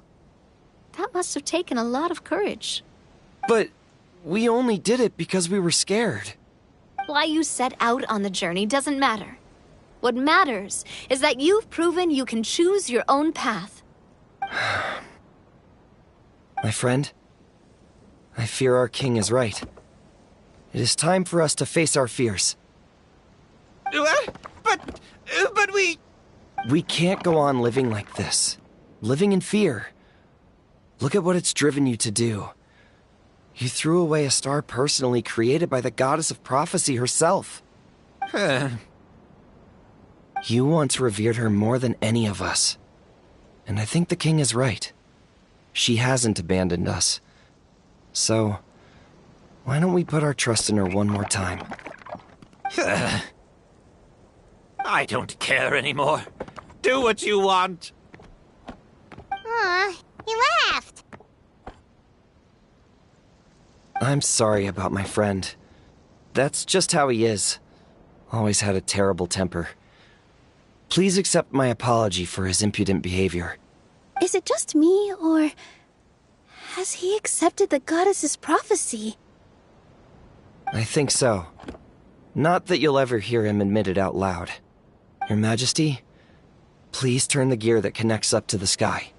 So, you've made up your mind? About giving up the goddess's gift? Yes, I've made up my mind. But maybe losing the gift isn't what this is about anymore. Because we've gained something too. You have given us courage. Well said. I am proud of your decision. Now, gather around, everyone, and join me as we make the night sky of this wonderful city turn once more.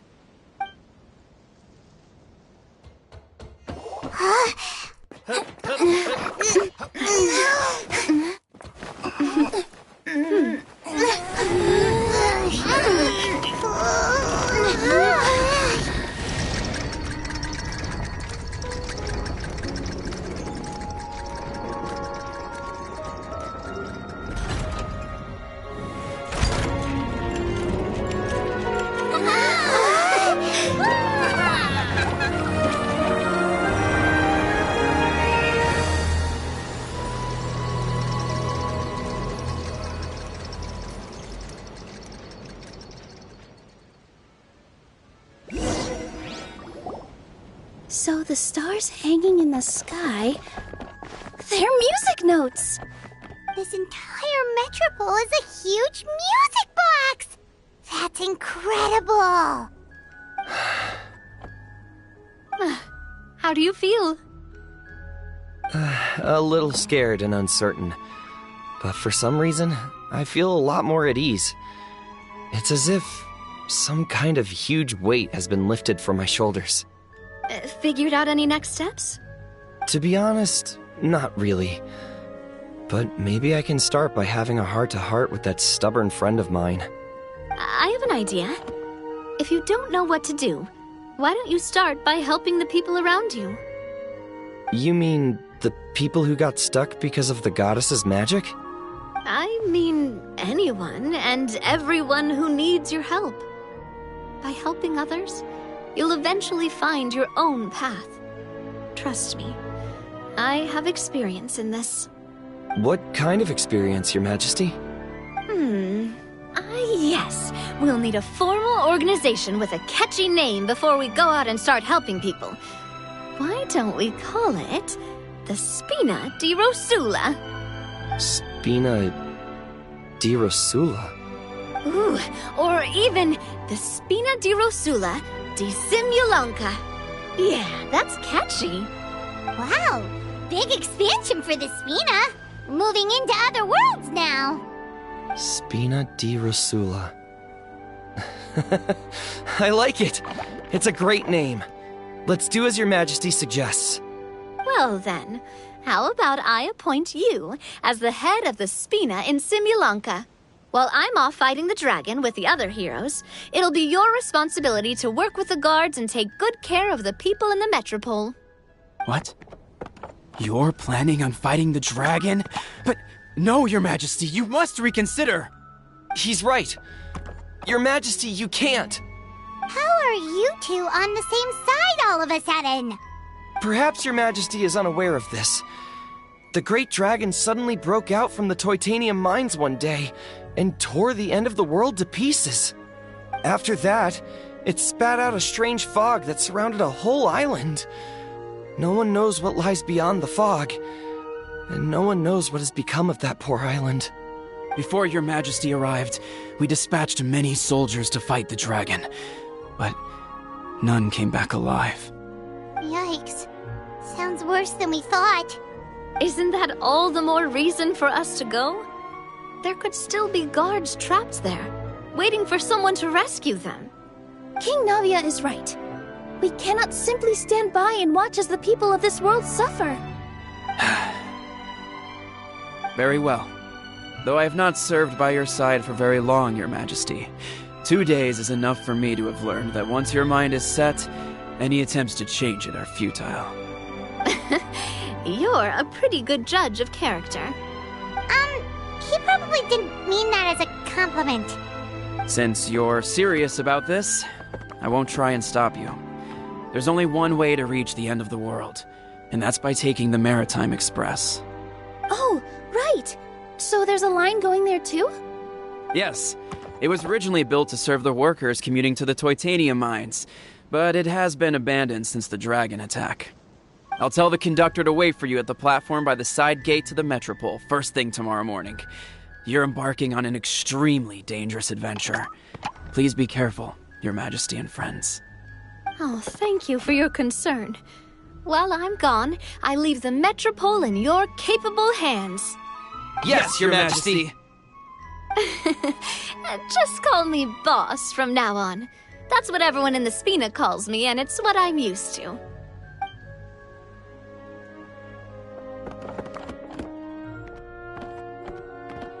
So, the plan for tomorrow is journey across the ocean, make it to the end of the world, and defeat the dragon. Whew, that's an adventure and a half. Do all storybook heroes have to work this hard? At least we'll get to see some amazing scenery along the way, right? Besides, we'll have each other. It'll be a shared experience that we'll never forget. Plus, we're pretty well equipped for a classic heroes versus dragon story. We got Miss Nilu as our magic caster, and I guess I'm the melee warrior who leads the charge? Paimon can definitely see that. Anyway, those are tomorrow's problems. Right now, all Paimon wants is to eat a proper meal because worst case scenario, if Paimon ends up getting eaten by a dragon, she wants to do it on a full stomach. And something about the end of the world doesn't sound like a great place for food options. Well, the origami animals in the forest only drink magic tonic. What do the toy people here in Constellation Metropole eat? Vegetable oil and sawdust, I think.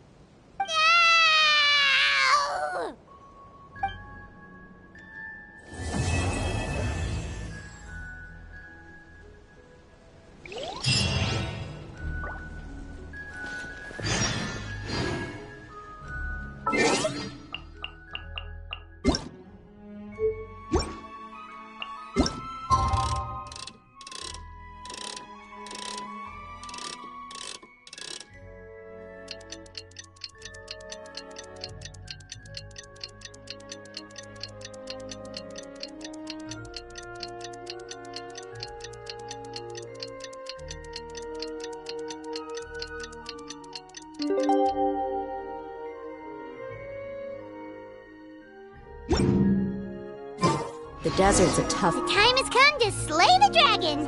How are you feeling? Nervous? I'm curious to see what this end-of-the-world place is like. Come on, let's go meet the others at the station!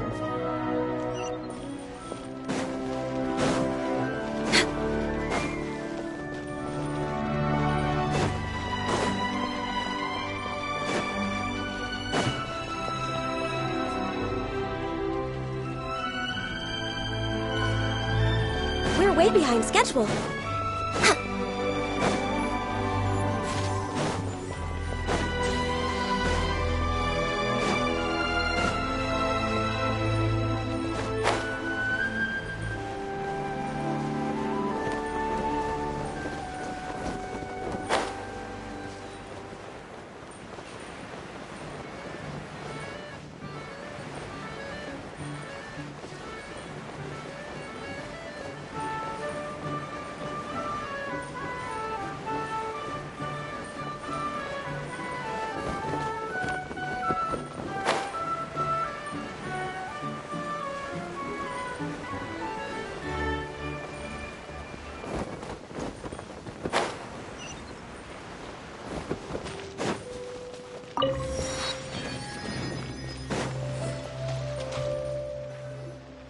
Carriage inspection, check.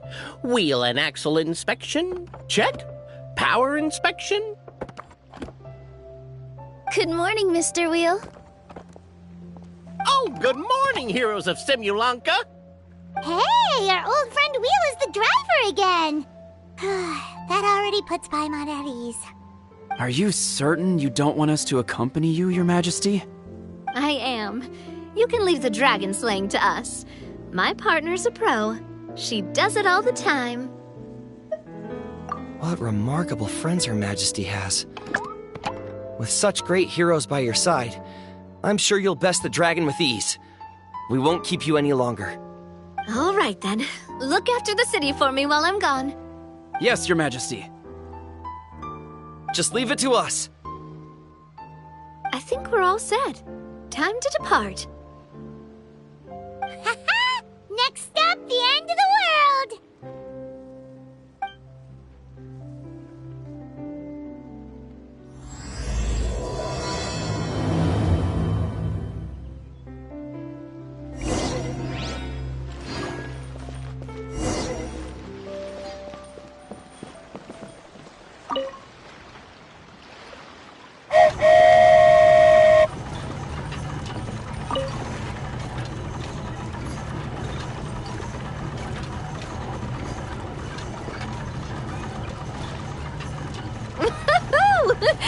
So this is what it feels like to ride a toy train. Ooh, you're really easy to please, Navia.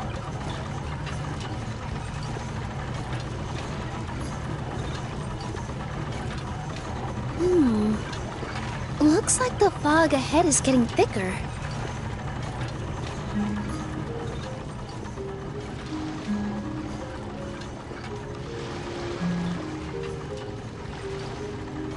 Attention, passengers.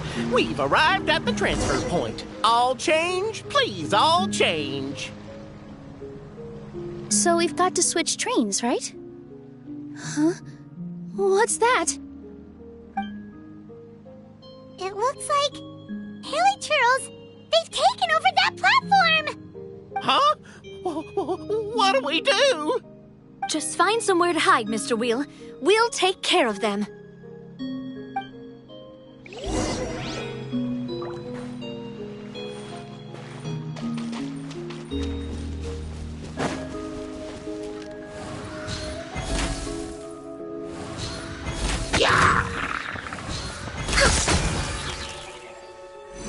Born of ice and frost.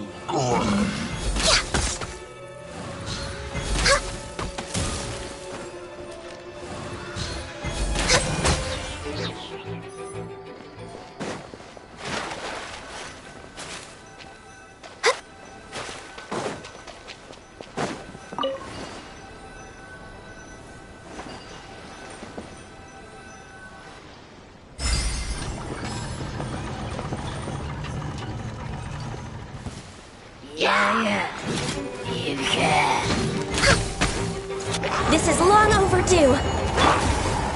Cryo Incarnate! A brash maneuver! Let's get it on!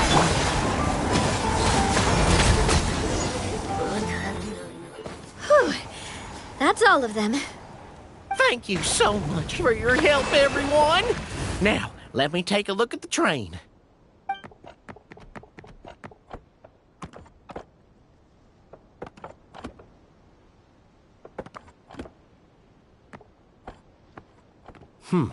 The carriage is a little scratched up, but there doesn't seem to be any real damage. And the engine's still operating normally, so I think we're good to go. Wonderful. Let's keep going then.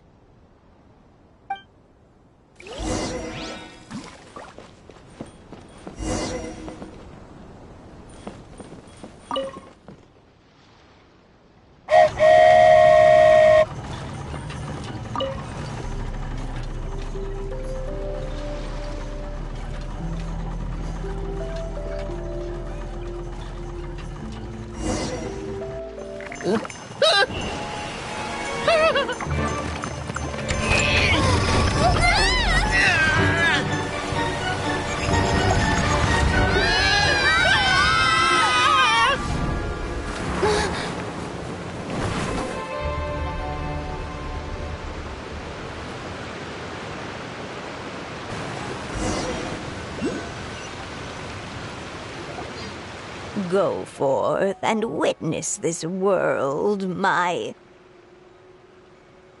Make sure to be nice to everyone. I leave it to you.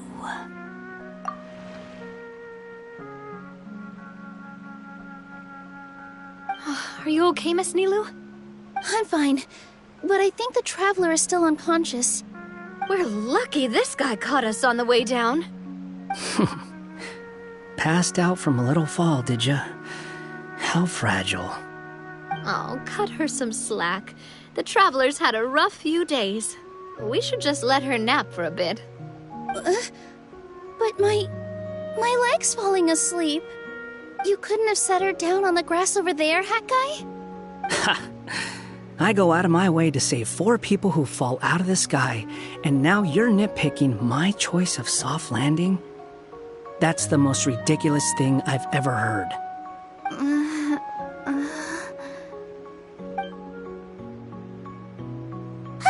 She's awake. Morning, sunshine. You were having a nice little dream there, weren't you? Not gonna lie, it was kind of adorable. You and your friends fell from the top of that waterfall, and you passed out along the way. Guess someone couldn't keep it together. Sorry to break it to you, but crashing into the ground doesn't take you to another world. That kind of thing only happens in those stupid light novels they sell in Inazuma. Also, he kind of, set you down in Nilu's lap, so that's where you've been napping all this time. Paimon? Oh, no. It's all right. I'm just glad you're okay. You didn't hit your head, did you? Is the dizziness gone?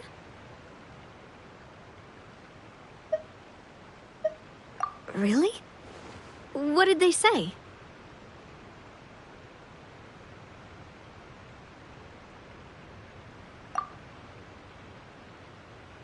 The fog you see around here can have a hallucinatory effect. Apparently, it's the work of that dragon. Maybe you inhaled some while you were freaking out on your way down. Traveler, Nilu, do you know this hat guy person? Oh yeah, he's a student at the academia. We met during the last Inter-Darshan championship. He was representing the Vahumana Darshan. Well then, hello there, friend. I'm Navia, the president of Spina di Rosula. It's very nice to meet you. So, should I just call you Hat Guy as well? Seems like that's what everyone's calling you. Sure. Whatever. Wait, Hat Guy. What's that sword around your waist? An unwelcome encumbrance, that's what. I've had it ever since I woke up here. Tried to toss it, but no matter what I do, it always reappears. Such a pain. Anyway, if any of you want the hero sword, you can have it. Wait, it's called what? The hero sword. Meant to be wielded by the hero. I know. Me of all people, right? The irony. What? You're the hero of this world? Will you calm down? It's just a dumb title. It's just that this entire time, we thought we were the heroes of the prophecy. Well, if it means that much to you, you're welcome to claim the title. You'd be doing me a favor. That's not the point! The real question is, if you're the hero, then where the heck have you been all this time? Looking for a way out. I heard there's a boat in this area that can bring you to another world. So I came to investigate. But look at the state of things around here. The lighthouse collapsed. The boat won't budge. I say we try to find a different way out. Huh. Paimon's guessing a voice told you what you were supposed to do here. That's what happened with Navia and Nilu, at least. You expect me to take orders from some disembodied voice? Hey, wait, where are you going? To find the so-called source of this world's misfortune. The dragon responsible for this whole mess. Wait, we came here to fight the dragon as well. Why don't we go together? Grab that dragon scale over there before you leave.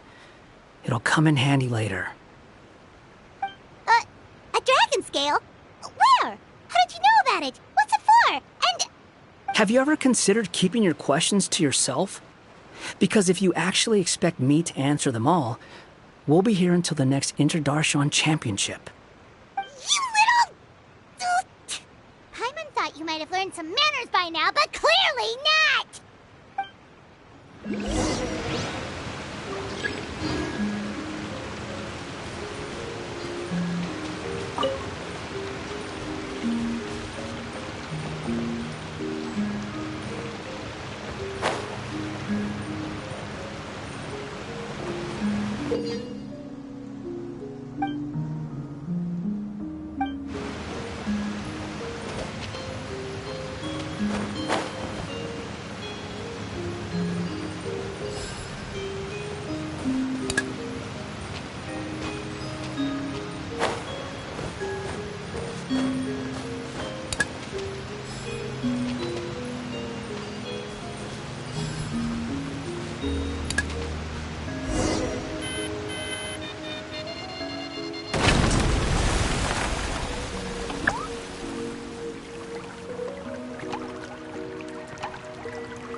should do it, right? Wow, this scale is amazing! It turns everything it touches into something hard, almost like a toy block. It doesn't seem to work on us, though. It spews out poison and transmutes everything it touches. Huh. No wonder they call it the evil dragon. Your Majesty, Madam Very Brave Hero! What are you looking at me for? He's obviously talking to you. Mr. Wheel, you didn't get hurt when we fell, did you? Oh, not at all. Thankfully, the young man in the hat was kind enough to lend me a hand. There seems to be a village over here. Some of the residents used to work in the titanium mines, and some came to fight the dragon, then got stuck here. I see. I'm glad they're all safe and sound. I can try to use my magic to fold a boat to bring everyone back.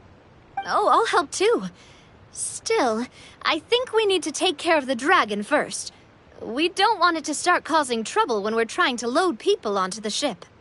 Apparently, the villagers often see the dragon fly into a space behind the waterfall. They think that's the location of its lair. Then we should look around and try to find a way in. I'll wait here for your triumphant return. Your Majesty, brave heroes, please be careful.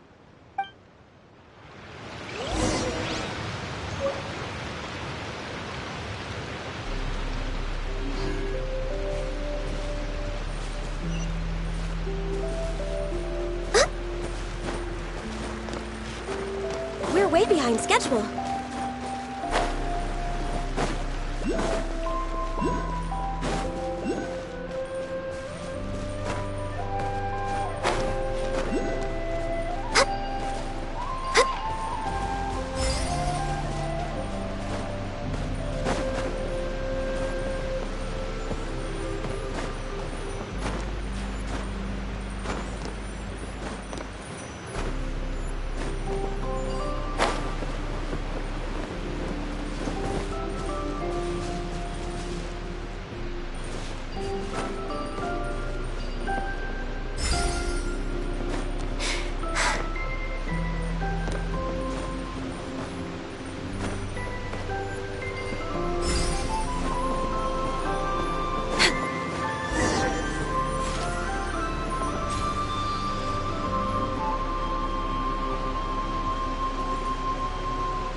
Quick, take out the dragon scale. Wait, what? No. Paimon doesn't need to ask you anything. The dragon scale can turn anything it touches into toy blocks, so... Aha! You want to use it to block off the water! See? Paimon can figure things out all on her own.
Well, how about that?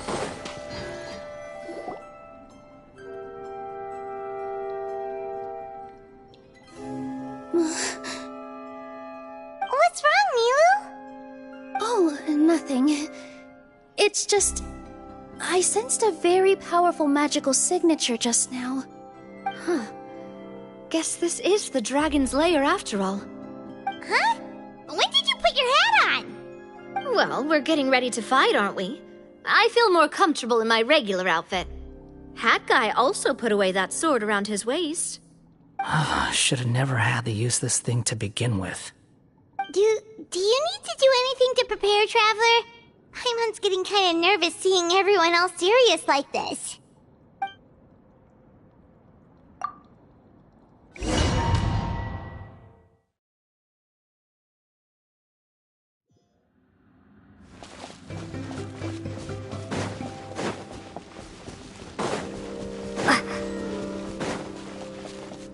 Oh, looks like we're not the first ones to make it in here. Wait, hold on! Let's fight the dragon together! They're already gone! Let's try to catch up!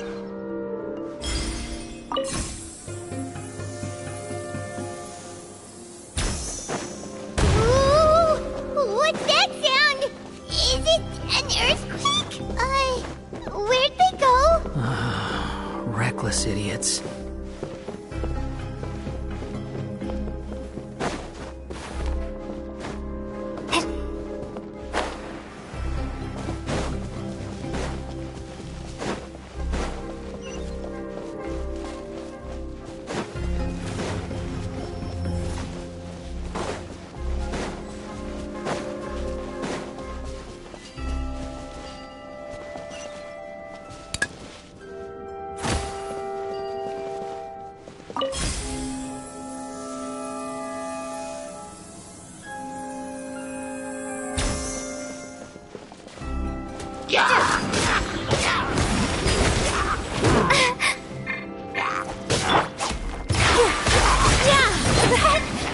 Hurt a little. Watch out!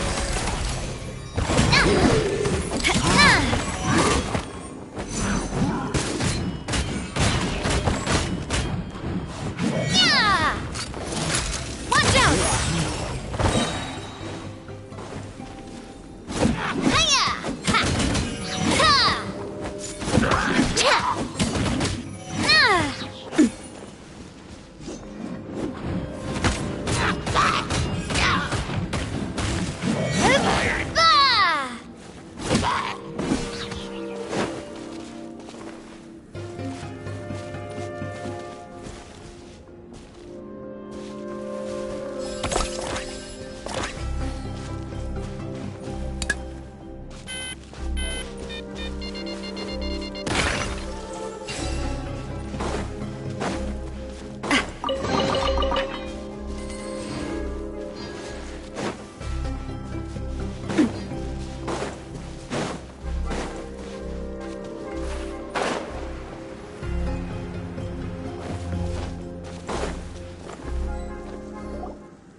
This space is completely empty.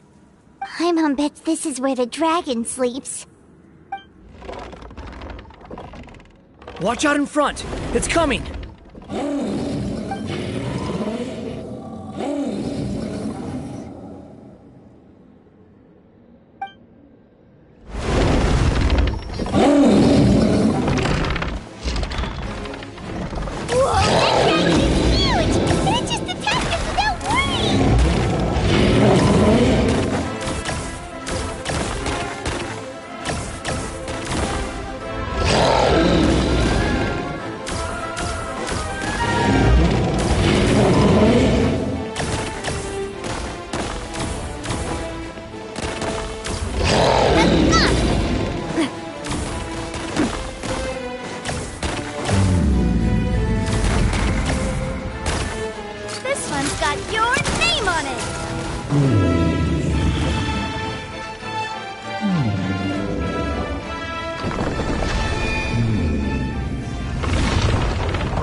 Look, he's here. Ah, another new soul has joined this world. But are you sure his fate will be as you described? Of course. My predictions are never wrong. I just don't like that kind of story. Then you need only do as you said, and let him find his own story within your fairy tale. You're right. Then listen closely, my child. Your name is...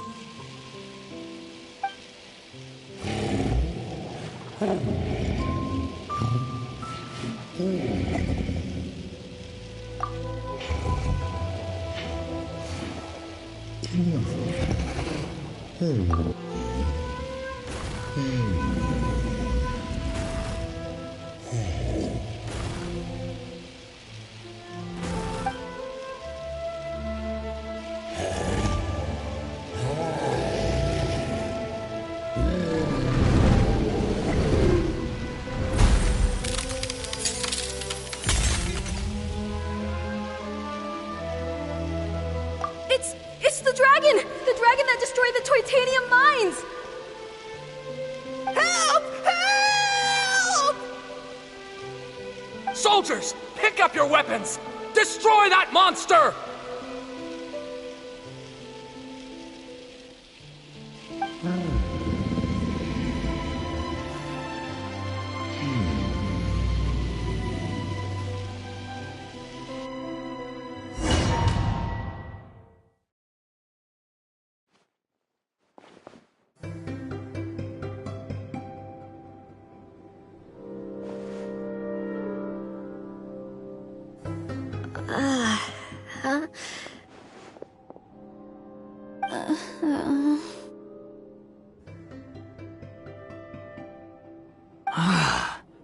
How many times am I going to have to save you?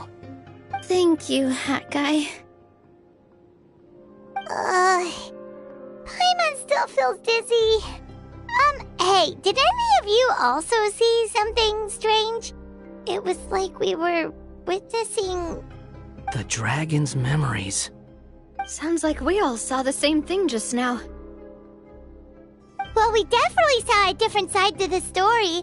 Watching it all unfold, Paimon couldn't help but feel bad for the dragon. This world might be a lot more complicated than we thought.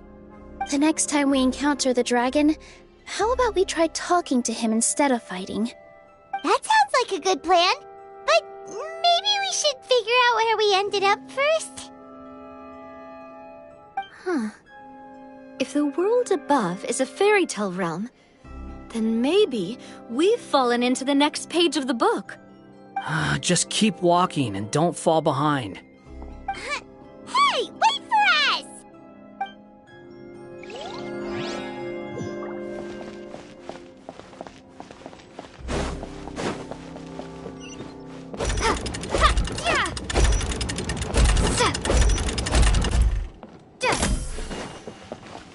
Wow, this place looks a lot different from the dragon lair.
Umbrella warfare, I guess.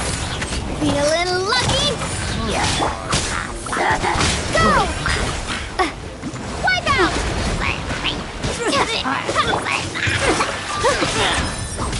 Dance with the waves! The wind rises.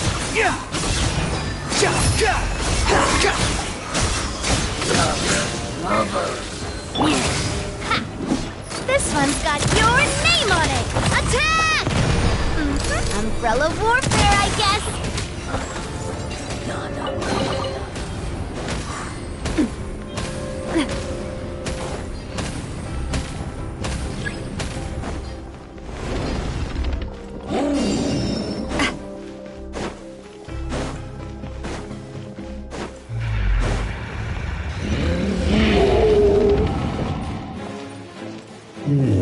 He seems angry.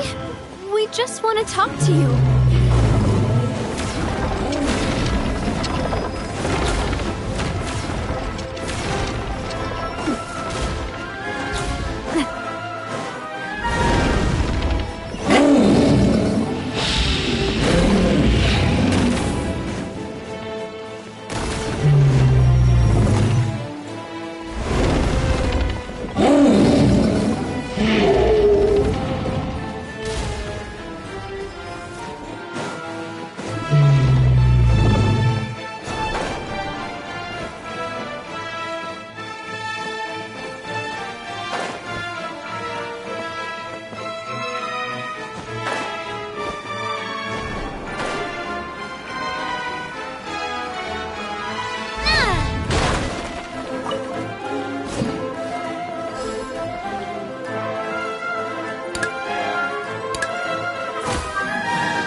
The stars! It flew away with the Metropole stars! Oh no! We didn't get eaten by the dragon? The dragon just dropped us off here? That guy! You're getting too far away! He's just up ahead. Is he trying to lure us somewhere? Well, I'd say we were the ones who backed him into a corner. But we just want to ask him a few questions about his past. He's had year after year of people coming here to try to take his head. If you ask me, his reaction is perfectly normal. Maybe there's still something we can do to calm him down? I wouldn't count on it. Maybe his earlier attacks were just a warning. But now, he's actually getting serious. Prepare for a final battle. Sometimes, it takes a little force for someone to finally wake up.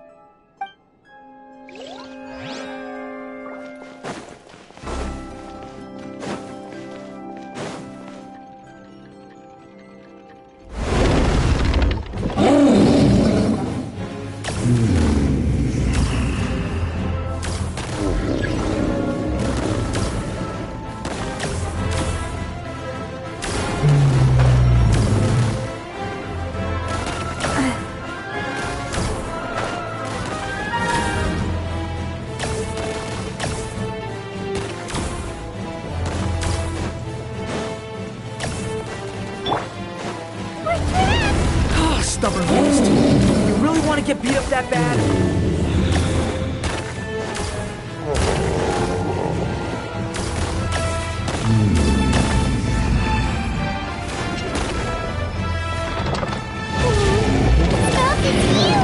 Are we really gonna have to throw a bomb in its mouth?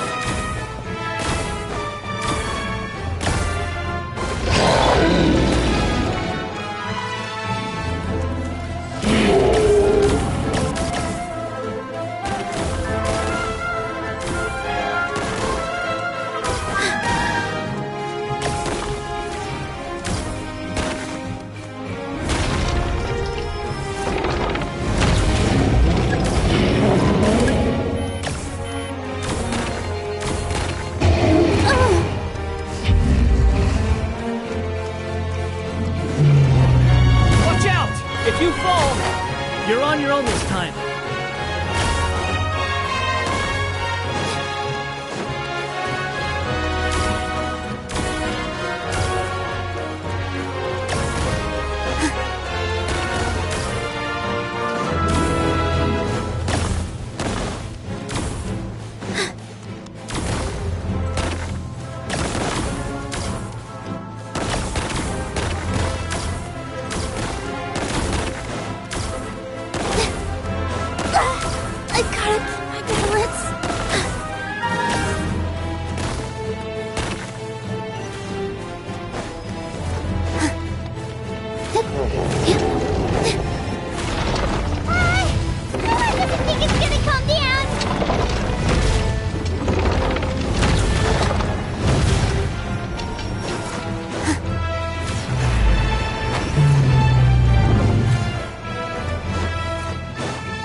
Wait!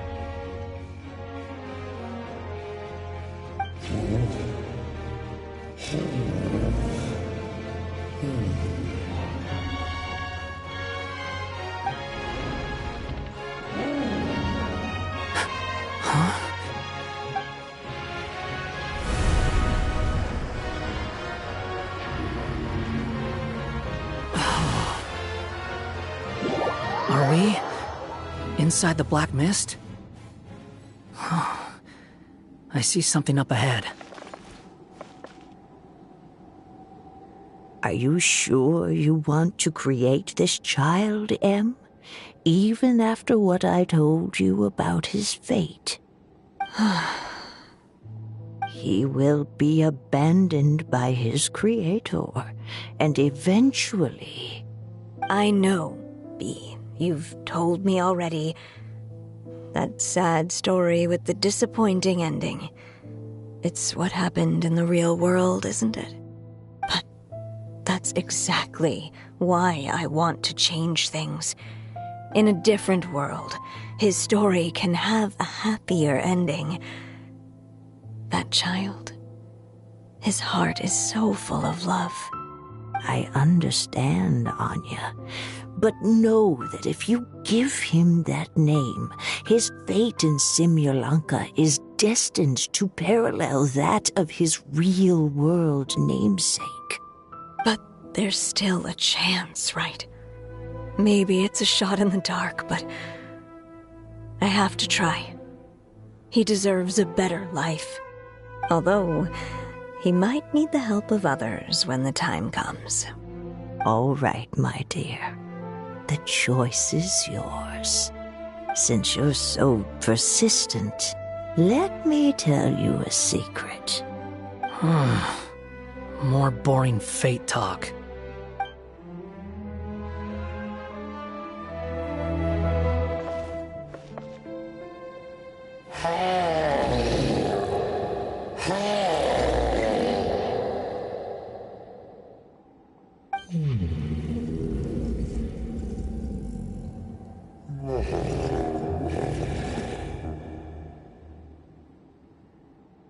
I'm sorry, my child.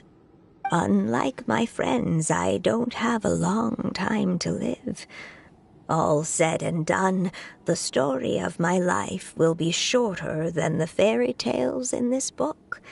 So I will have to leave your side, I'm afraid.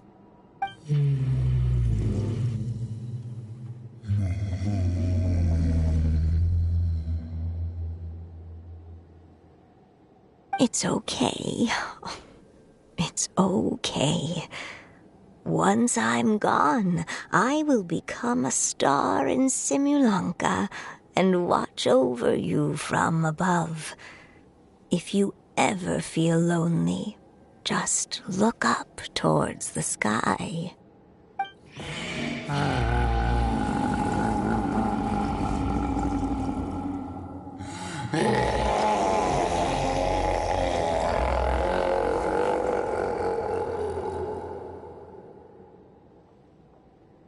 Go forth and witness this world, my child. Make sure to be nice to everyone. You'll meet good friends one day. I'm sure of it.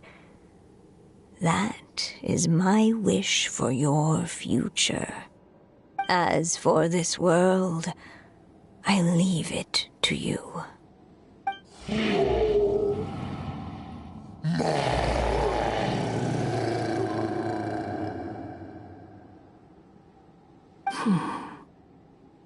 So in the end, you're betrayed too.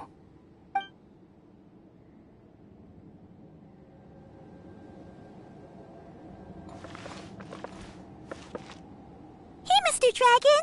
I brought you some food. You must be hungry.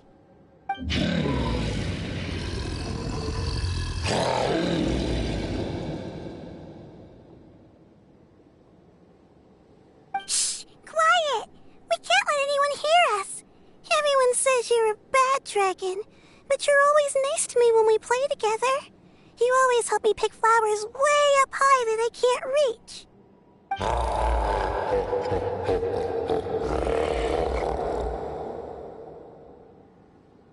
It's okay.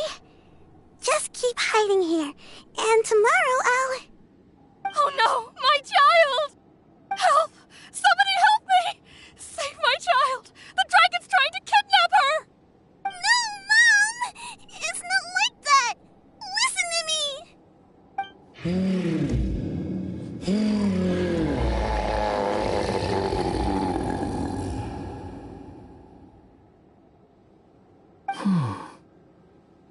So you're hated by people too.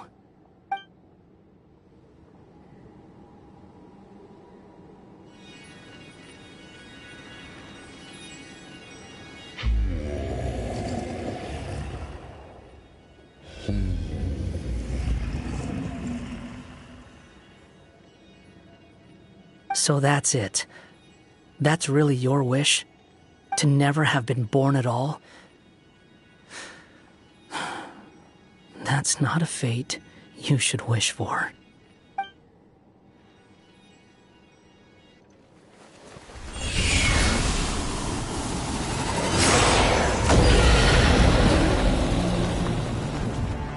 Nobody can define who you are,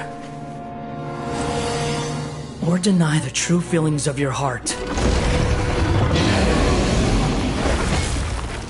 Now remember your name.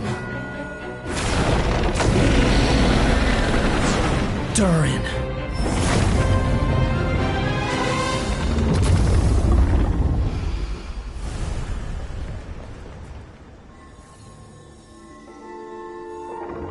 It's all right now.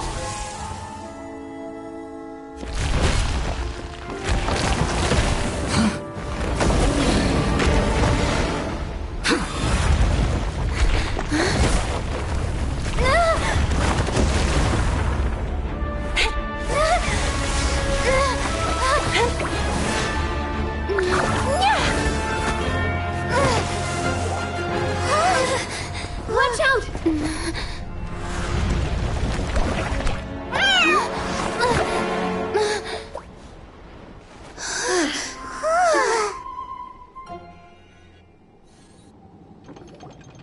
That was a close call.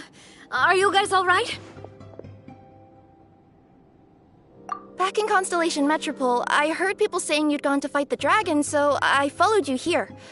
Right when I managed to catch up, I saw you fall through that hole. Wait, didn't someone else fall through just now? Shouldn't we do something? Oh yeah, that guy. Well, he can fly, so he'll probably be fine. He called the dragon something earlier. It sounded like he said... Durin. That's his name. Oh, Hat Guy, you're okay. Wait, what about the dragon... Durin? He's fine. Durin. Oh, wait, that's the name of the dragon from Dragonspine, right? The one that became a part of the mountain after being slain by Dvalin? If Paimon remembers correctly, it was created by... Right! It was created by Rhine Daughter! Created, you say? Huh. So, what exactly happened down there? You've been acting weird ever since the end of the fight.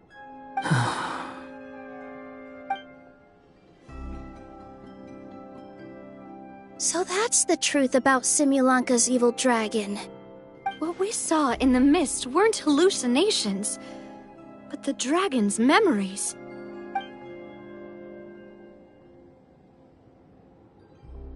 Huh. I thought it was strange. The people around the Broken Sea are clearly stranded, but I never heard any stories about the dragon attacking the village. The people we met along the way are probably workers from the Toitanium mines, or guards who came here to claim the dragon's head. Durin probably allowed them to live here because there was nowhere else for them to go. When I first came to this world, a voice spoke to me and said, "You are the hero of this world. Now go forth and save the dragon." Who is the person behind this voice anyway? And why did they bring us all here? Come with me. The answer to all this can be found below.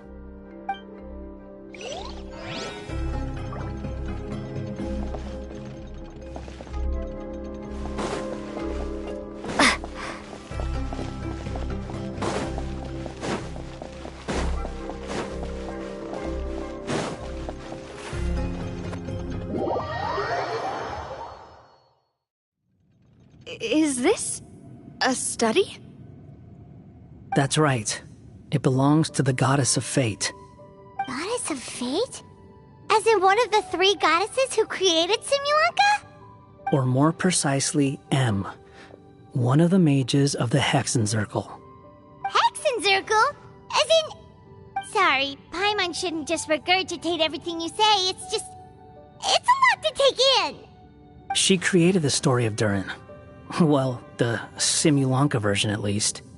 These records should cover most of what you want to know, including the identities of the other two goddesses. Read them for yourselves.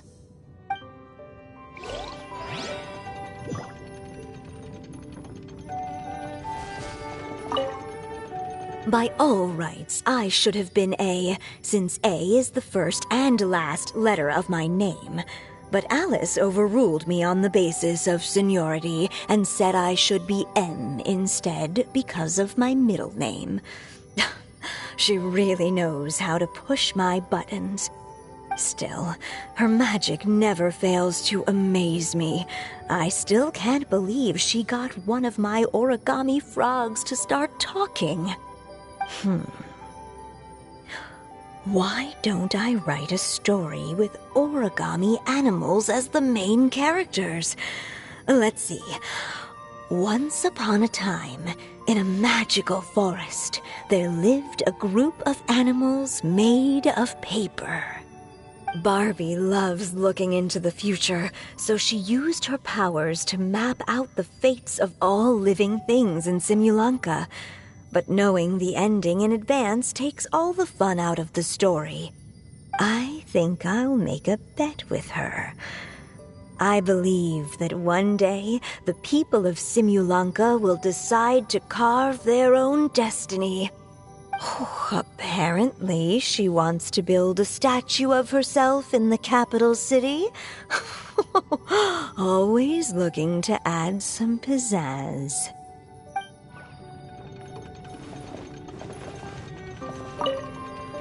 My dear sisters, I fear my pen shall soon run dry. Even now, as I write this letter to you, my dexterity is all but failing me. Thank you for enjoying my stories and for creating this world for me. The time we spent together was the most wonderful youth I could have asked for. I always feel so young when we're together. A says that even after I'm gone, the goddess of fate in Simulanka will continue to exist and carry on granting people's wishes. It makes me glad. If you ever want to chat, feel free to pay a visit to the goddess statue. Just don't wish for anything weird.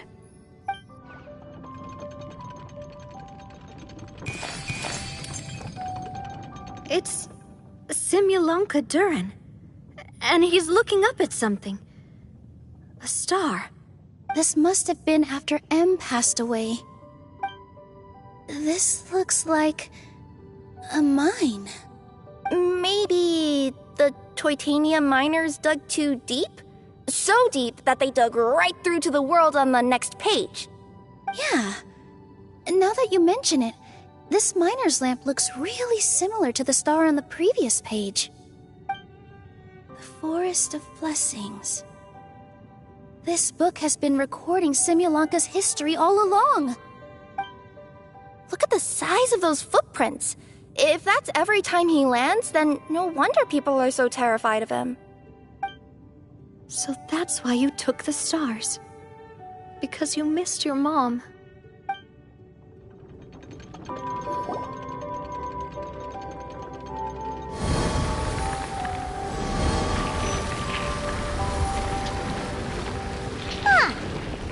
She looks different from the one in the Metropole.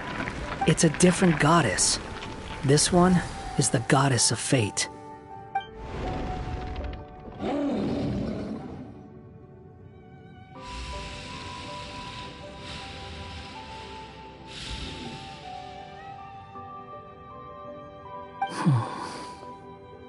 It's all right now, Durin. Nobody here wants to hurt you. Don't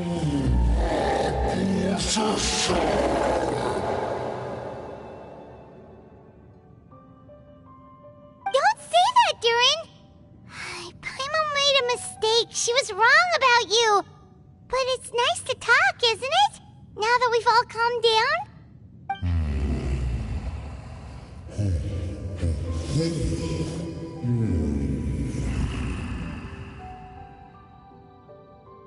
So that's why you made that wish? So stupid.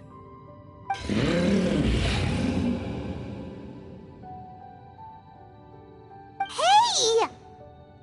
Anyone with eyes can see that all you want to do is get along with everyone.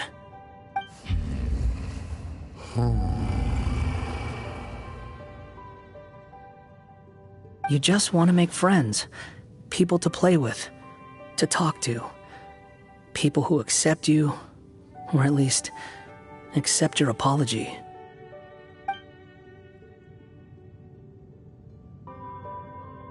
Oh, you've never hurt anyone. Heck, the idea never even crossed your mind. Sure, you scared a bunch of people half to death, but that's only because they had no idea what kind of dragon you really are. Yeah. If you had a heart-to-heart with them, I'm sure they'd come to understand you and see your point of view.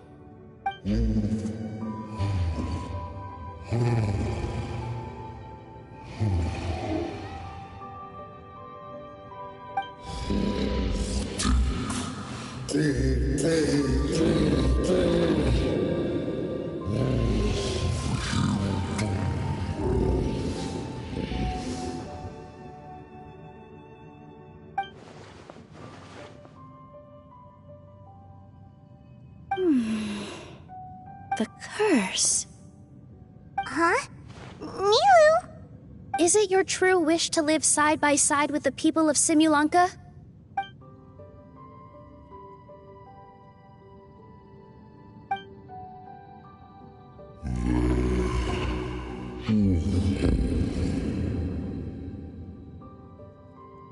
Then close your eyes and make a wish to the Goddess of Fate. We will help make your wish come true.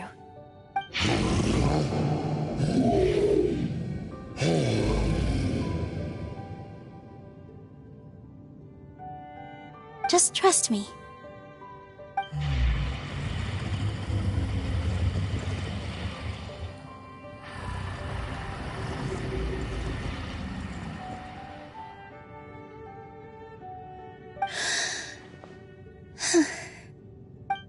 I, Nilu, the Forest Fairy, give to you my blessing and welcome you as a dweller of the forest.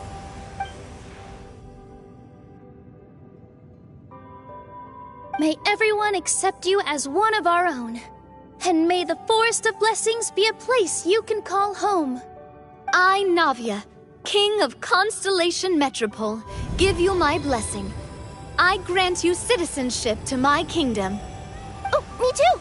As the, Nekomata in Boots of this world, I give you my blessing too.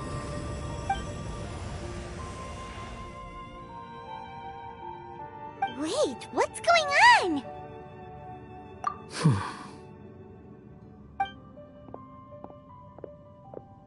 I, the hero of this world, give you my blessing. I recognize you as a resident of Simulanka. May you find acceptance in this world. Also, speaking as someone who'd like to be your friend, I wish you all the best for the future.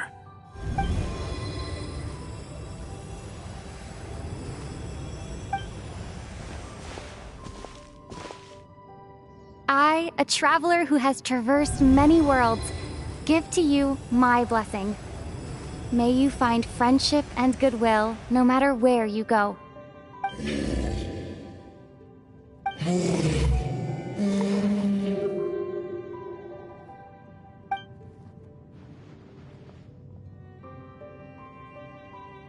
As for this world, I leave it to you.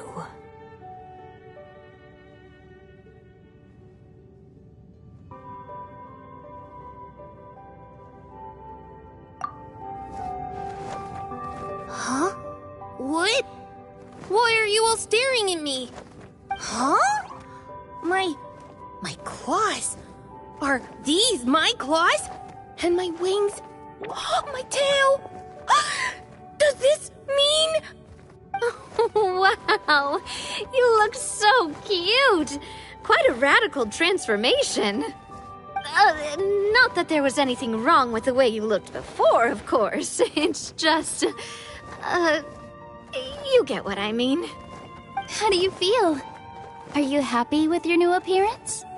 Does anyone have a flower with them? Or even just some water or paper from this world? Oh, I do actually. Here you go.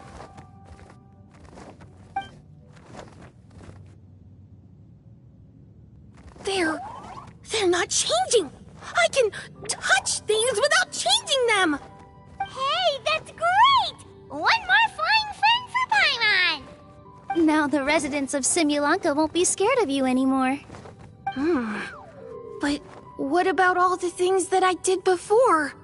That's simple. Just go out there and atone. You could fill in the footprints you left on the ground, or help the people around the broken sea get home.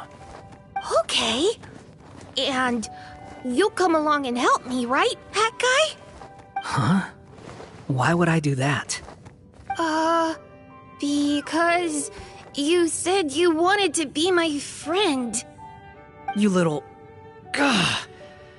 Well, maybe I spoke too soon. Huh? But I thought...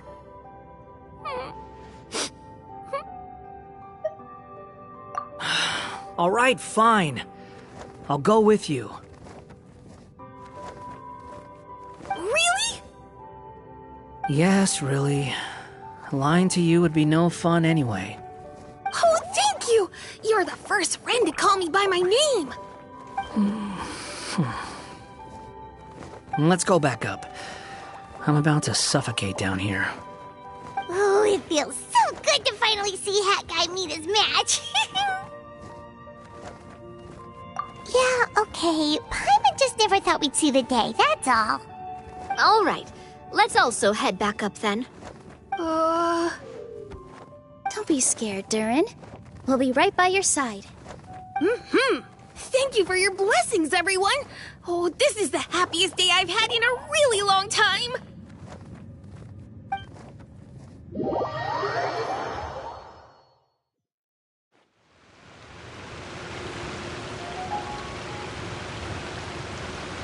Ta-da! Surprise, everyone! Ah! A talking street lamp! Street lamp? Oh my! You mean you still don't remember me after all the times we've spoken? I know that voice! It's Mom's friend!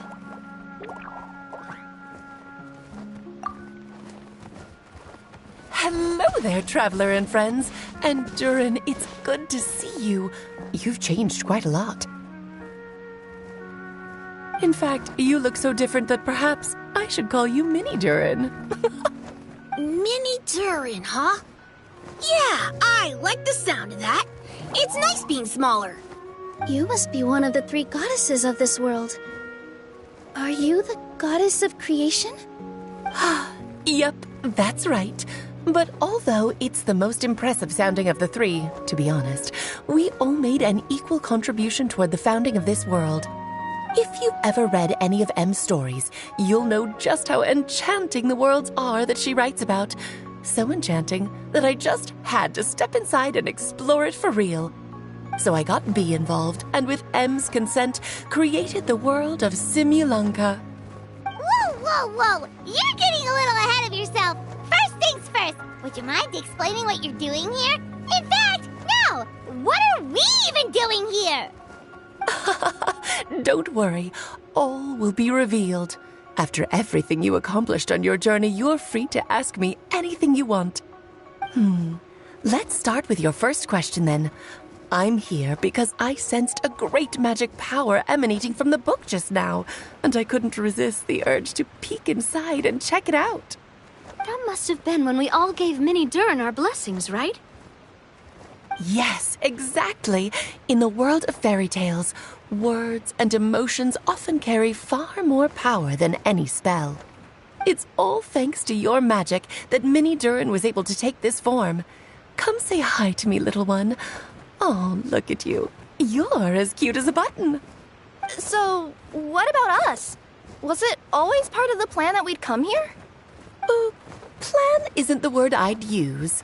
If you ask me, I'd say fate works in mysterious ways. When Durin of Simulanka made his wish to the goddess of fate, it just so happened that in a world far away, all of you wonderful people were holding a copy of M's fairy tale at that exact moment. And because of your noble and kind souls, you were selected by the goddess of fate to come and save this world. Now that you mention it, that's what I was doing when I was transported here. I was reading a fairy tale to some children in the Fleuve Cendra. I think I just, happened upon an old book. and decided to use it as my pillow during a nap in a box. Wow, what a crazy coincidence. Wait, that's not right. How come everyone else got assigned to roll except us? Because we were also... Yeah, that was it. We just received a strange book and we had no idea who sent it. Then, the moment we opened it up to start reading it, we found ourselves here. You're the one who sent it to us, aren't you? Oh, is that what happened? Yes, that does sound like me, doesn't it? Good question. Why indeed? Maybe I thought this was such a good story it simply had to be read by someone. As the traveler and witness of many worlds, how could I let such a beautiful place pass you by? I can sense that your blessing for Minnie Durin was a very special one. With this blessing from beyond the story, he might even be able to explore worlds outside of this one. Teyvat, you mean? That's right. In fact, back when we were first creating Simulanka, Em told us that she hoped the people of this world would one day be able to explore the wider world beyond. Every story has an ending, but if the story becomes reality, it should have the right to choose its own path. So, in other words, the predestined lives these people lead were always going to disappear one way or another. Wait, so even if the people here get to go to other worlds, surely there's gotta be a way we can leave too, right? Don't you realize you've been able to leave all along? Huh? You can either take the boat at the Broken Sea or touch the giant bookmark at the Cliff of Prophecy. All you need to do if you want to leave is focus on the place you want to go. How were we supposed to know that if you never told us? Huh, didn't I? Well, given how smart and capable you are, surely it can't have posed a huge problem for you. As for your other friends who were summoned here, if I had to guess, I'd say the Goddess of Fate probably didn't tell them about it because she wanted them to get engrossed in the story. She's Em's reflection, after all. It wouldn't surprise me if she shares Em's love for cliffhangers. Anyway, I think that answers your questions, yes? What do you all plan to do next? I'm gonna go say sorry to the people of this world. After that, I want to start protecting Simulanka, just like Mom told me to. Now we know how easy it is to get back home. Paimon's suddenly not in such a hurry to leave. Same here. It's not every day that you get to come to such a magical world. I, for one, plan to explore it a little longer. I'm glad to hear it. Maybe I should invite some other friends to join you too. By the way, Minnie Durin, I'm delighted to see you've made some new friends. I'm sure Em would be very proud of you. Now, before I depart, please let me give you a blessing as well. May your future be as rich and colorful as the stories Em used to tell. She's gone. Guess this is where the hero's journey comes to an end, huh? But it's also where a new journey begins.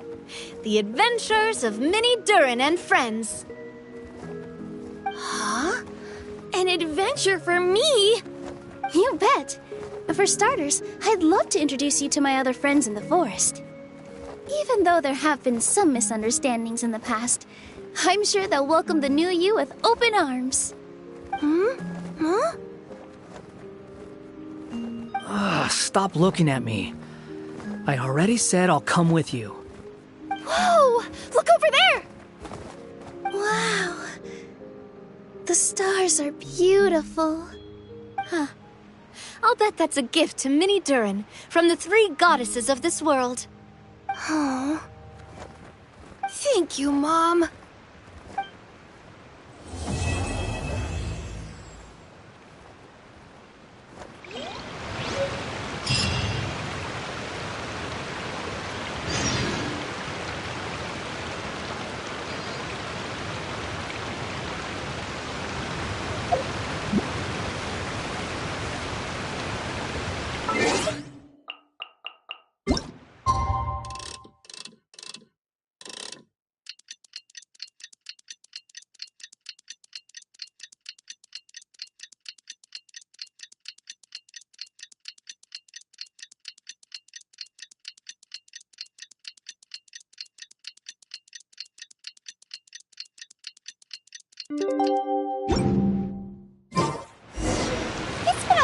since our last adventure.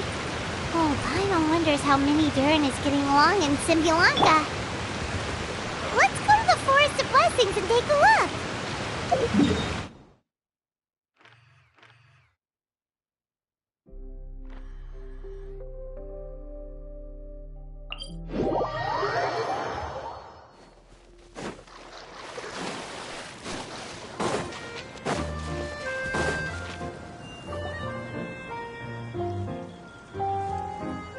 Here's your 2 magic tonics.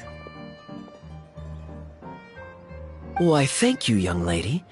And might I add that you're looking quite lovely today. Jean, come on, take a seat and let's have a drink. I ordered one for you as well. But is this really appropriate? I mean... Still worried about Klee? Relax. Albedo's with her. She'll be fine. Kaya and Master Jean! What are you two doing here? Oh, look who it is. The Traveler and Paimon. You must be the pleasant surprise that Miss Alice told us about. Greetings to you both. This is one place I didn't expect to run into you two. The locals here have been talking non-stop about some brave heroes who saved the world. Let me guess. You two have been up to your old tricks. Well, not just us. We only played a small part. You could say we were 2 members of the Heroes Adventure Team. Still sounds mighty impressive to me. As ever, our honorary knight is making us proud wherever they roam. That's right. We received a letter of invitation from Miss Alice, proposing that we take Klee for a vacation in Fairyland when work dies down. I wasn't sure what she meant by Fairyland at first, but if my eyes are not deceiving me, she was being quite literal. Klee ran off excitedly as soon as we arrived. I'm a little worried about her, but Albedo insisted he would look after her while we do our own thing. We could hardly say no to such a considerate offer, so I took it upon myself to bring Jean to the nearest tavern we could find. Any excuse for a drink, huh? Well, we are on vacation. It's only fair that we get to indulge ourselves a little. You're right. I should make an effort to relax and unwind. It's what Miss Alice would want, after all. Oh, wait, Kaya? What exactly did you order from the bar? The house special, of course. Best way to get a taste of the local culture.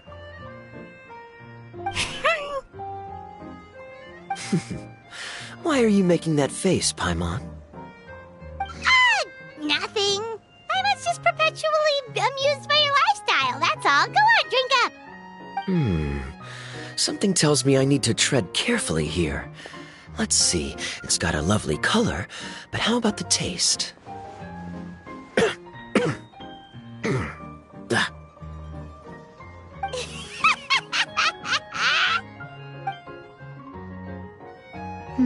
I think maybe I'll pass.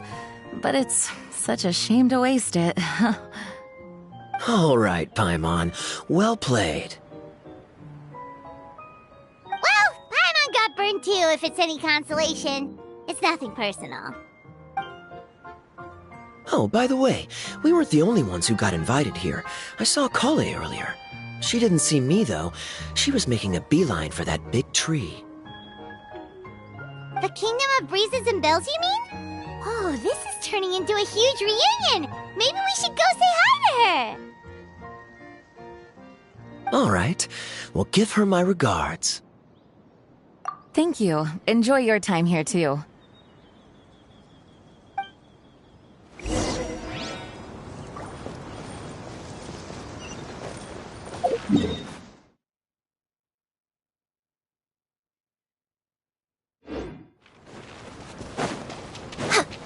Next on the agenda...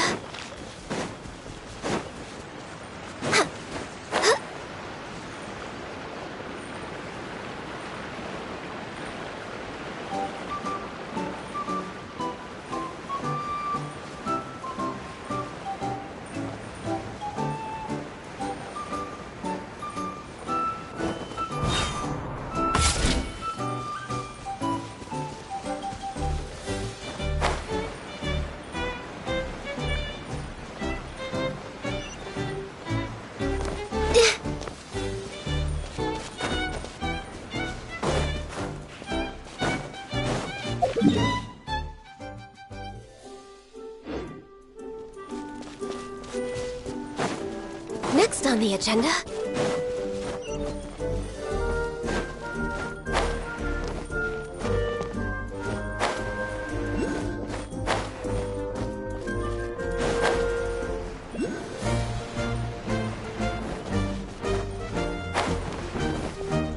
We're way behind schedule.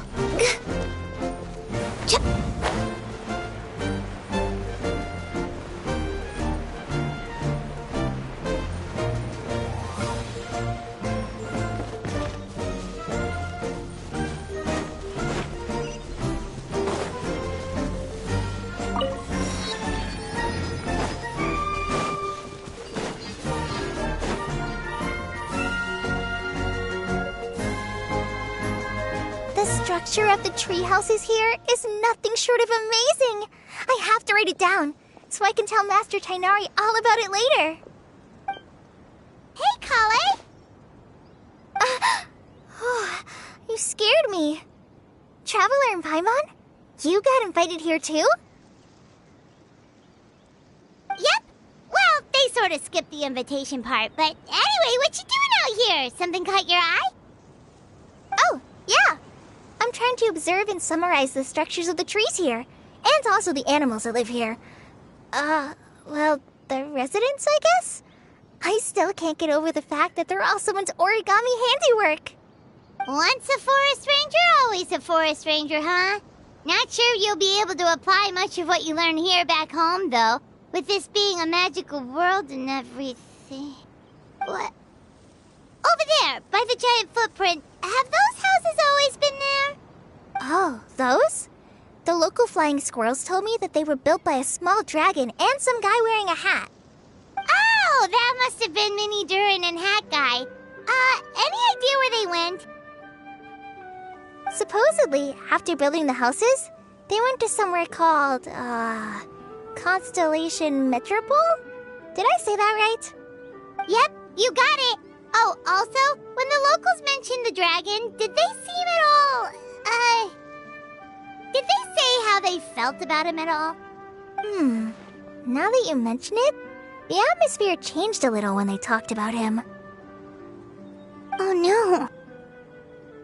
They mentioned some stuff along the lines of past misunderstandings and welcoming new members.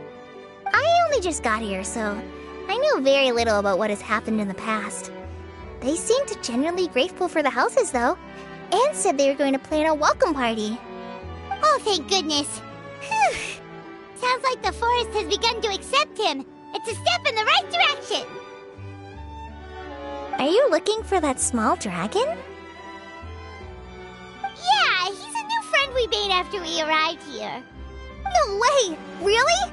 I'm getting more and more interested in your story. No. I've got to save it for next time. For now, I've got to make the most out of my time in this wonderful world. Oh, there's no rush. Just take it slow and enjoy yourself. Like Kaya. Oh, he sends his regards, by the way. Oh, Mr. Kaya is here too? Then I've got to go say hi to him. Well, right now he's at the tavern and he probably won't be leaving until he's drunk. Not that he'll ever reach that point because his alcohol tolerance is so high. Basically, it's Kaya. You know where to find him. You make a good point, Paimon. Then I'll focus on exploring for now, and go catch up with him later. Shall we go pay a visit to the Metropole, Traveler? Maybe Mini Durin and Hat Guy are still there. Oh, right. By the way, something pretty interesting has been happening in Sumeru recently.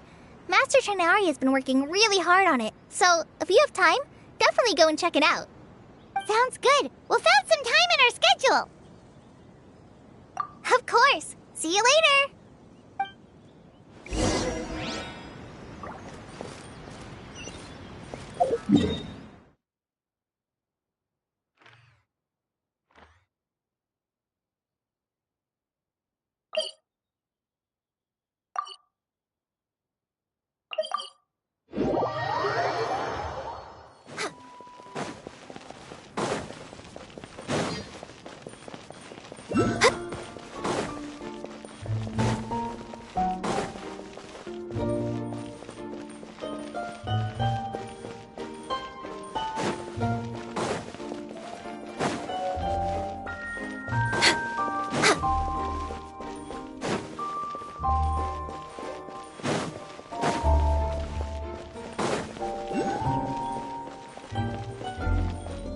way behind schedule.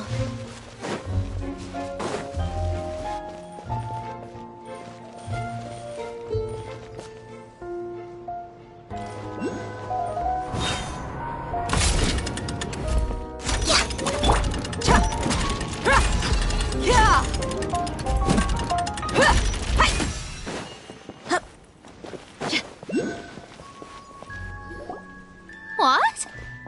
Are my eyes deceiving me? There is no way. I can't believe it. Hey, Mona! We heard you muttering from a long way away. What's up? Oh, is your scry glass acting up again? Oh, it's you, the saviors of this world. My scry glass is fine, but I'm not sure I can say the same about my eyes. Look! Look at this statue! What? Is it broken or something? Looks fine to Paimon. That's your master, right? AKA the goddess of prophecy? I refuse to believe it. There's no way that old hag looks anything like this. When she was younger. Oh, actually, now that you mention it, this does remind me of the fashionista phase she wrote about in her diary. She can't hear me, can she? I swear I just got chills down my spine. Either way, it's probably a little rude to talk about her right under her statue. But how do you know it's a statue of her if you never saw her as a young woman? I did a quick scry when I came into this world, and when I saw the stars' reflections, I was at a loss for words. It looks like fate in Simulanka is based directly on Tevat. A projection of real-world fate to form an image of reality. Or in layman's terms, basically the creator made this world inside a mirror or a lake, and this world is the reflection. Still sounds pretty impressive. The more I scried, the more familiar everything looked. It's her work, there's no doubt about it. Even so, everything's far more complex than I'd imagined. Trying to decipher it all is giving me quite a headache. I also asked the locals about her. They call her she who has dominion over the stars and the course of fate itself. Not even a pretense of humility. Clearly, she let the role of creator goddess get to her head. Not that I'm surprised in the least, of course. It certainly matches the tone of her diary. Anyway, we should change the topic. Oh, so Mona, have you seen a small dragon around by any chance? He's about the same size as Paimon, but with tiny little wings. Ah, you mean the one that caused all that trouble? I haven't seen him for myself, but I heard that he came to the Metropole not long ago to formally apologize for his actions. Apparently, he brought a huge stash of Toitanium and plant oil to make amends. Most people accepted his apology, although there are some who said that they'll reserve judgment until they've seen how he acts in the future. Oh, okay. Do you know where we could find him? One moment.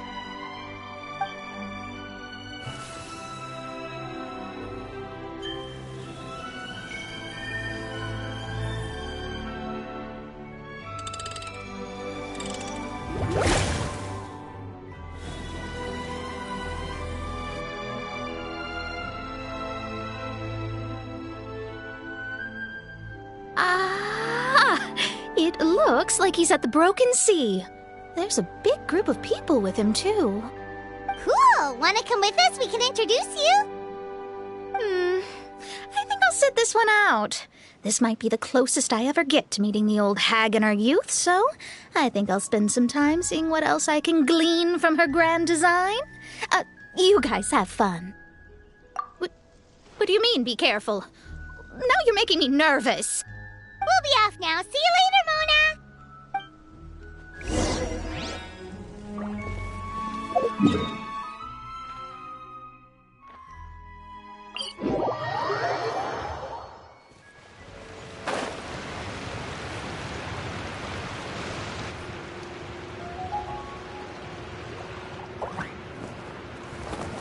Osvaldo Hafnabines! Does thou see what I am seeing? Tell me that my all-perceiving Aug de Verurtelung deceiveth me not.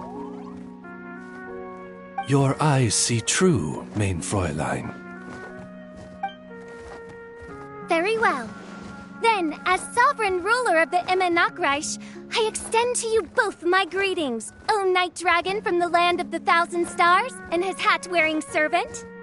Who did you just call a servant? What mein Fräulein means to say is, hello, it's a pleasure to meet you.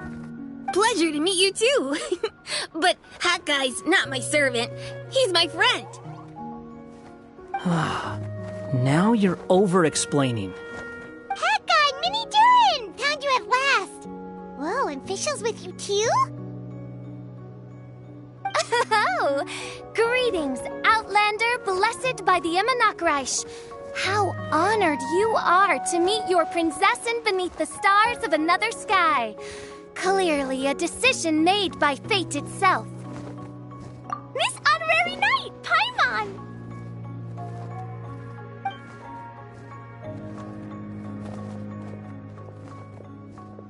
Greetings. You both look well. Hey there, Klee! Have you been having fun here? Yup, loads and loads of fun. There are so many cute animals and a magic train that was really long and a huge, huge castle and a king lives there and everything. I've been taking Klee to see all the sights. It's been a very enriching experience. Alice's magic is truly outstanding. Yeah, Mom's amazing. Klee wants to build a great big house now, too. So, your mom and my mom were friends? Mm-hmm. Our moms were friends, which makes you my big brother. My mom used to read your mom's stories to me all the time. They were great. Big brother? Wow. Thank you, Klee. Can I go play with Klee, Hat Guy? Suit yourself. Albedo, can I? Go on. Just don't go too far away. I'll come pick you up later. Yay! Come on, Mini Durin. Do you want to come play with us too, Fischl? Your princessin accepts your invitation. Rejoice! Though you may be concealed by fog, still you shall have the good fortune to witness the true might of the Aug de Vertelang. What mein Fräulein means to say is, perhaps we can all play hide-and-seek together. Mein Fräulein is it. Hooray! I love hide-and-seek! Oh, me too!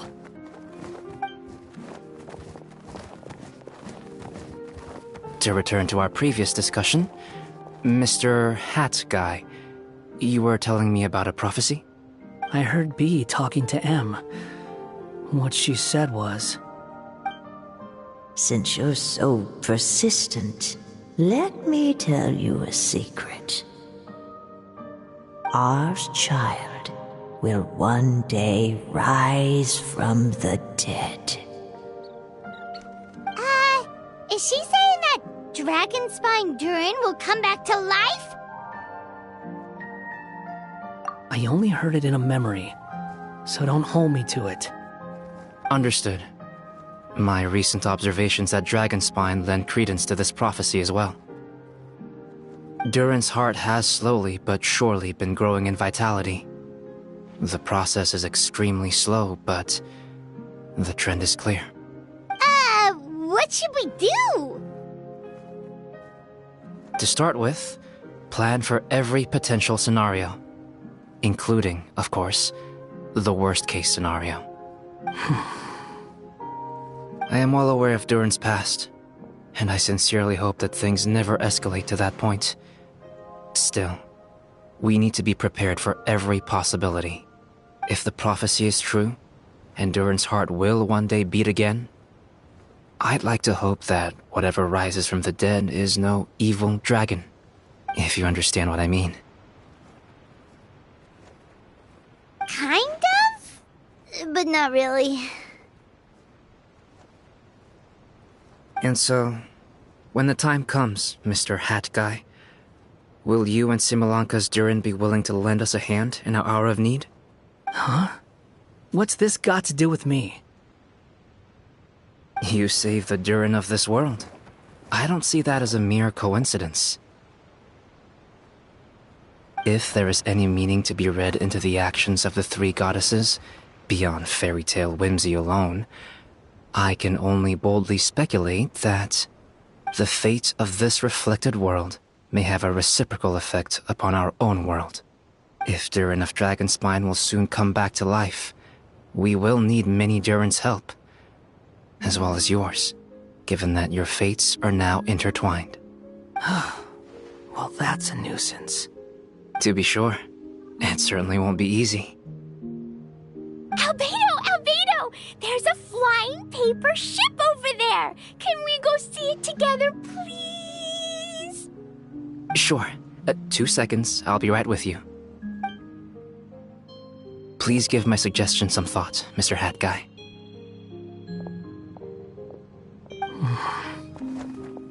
Hat Guy, I'm back! Huh? What were you guys talking about? Nothing. Huh. Okay then. Let's go join the others. Everyone's going to check out the new origami ship. All right, I'll be right there. Why would I be? Do I strike you as someone who cares about other people's issues?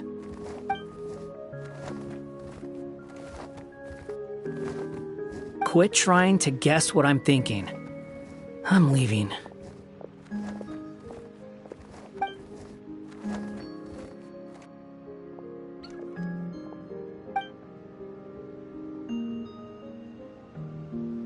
Aww, what a lovely little boat!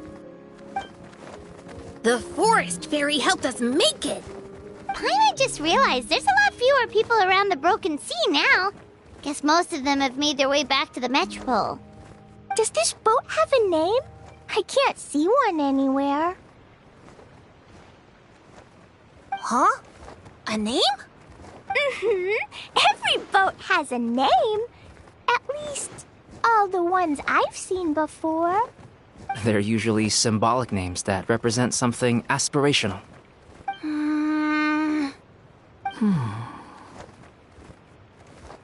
Let's go with the Durin.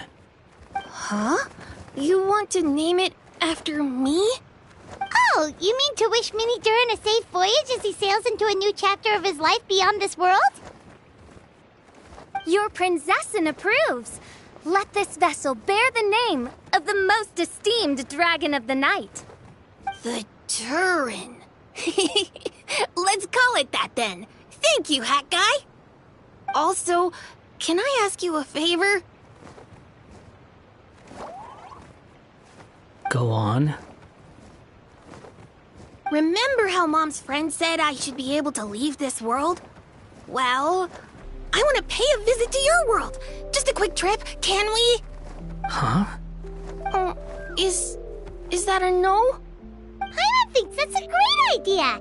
If the people of Simulanka are allowed to go to Teyvat, then what's the problem with taking Mini Durin there for a visit?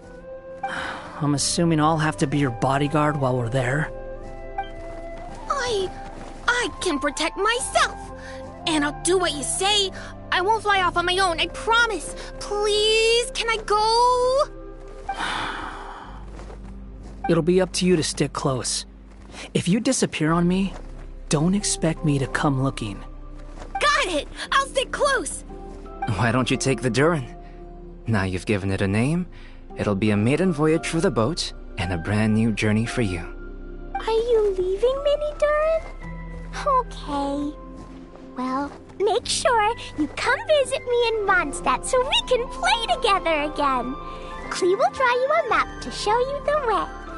Though our time together has been as fleeting as a ray of light in the depths of the long night, the Immonokreich will welcome you with the grandest of music ceremonies on the occasion of our next reunion.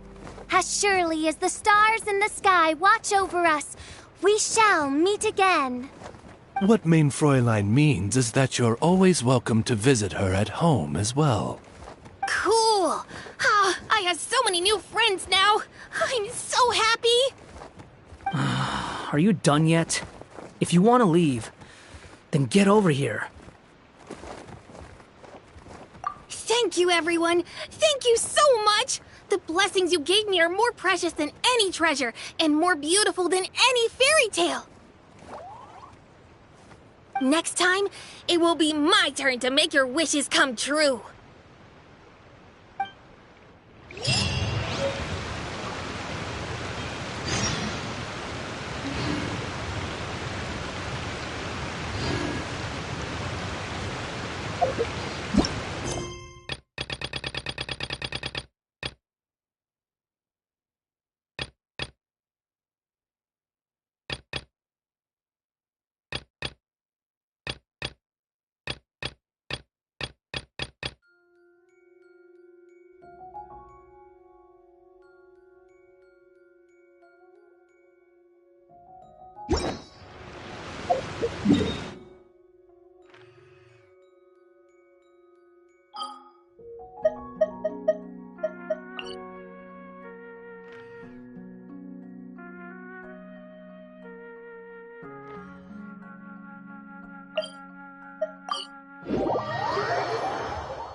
We're way behind schedule.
We're way behind schedule.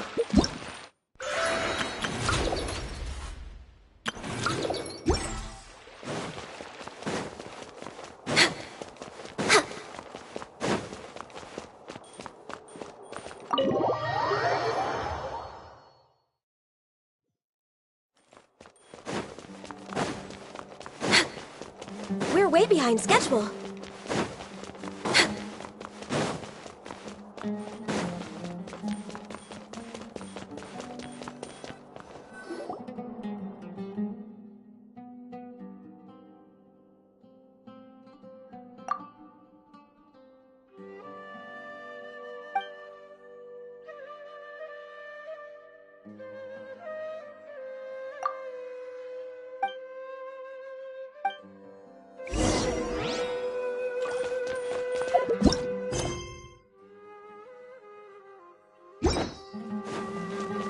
We're way behind schedule. Next on the agenda...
We're way behind schedule.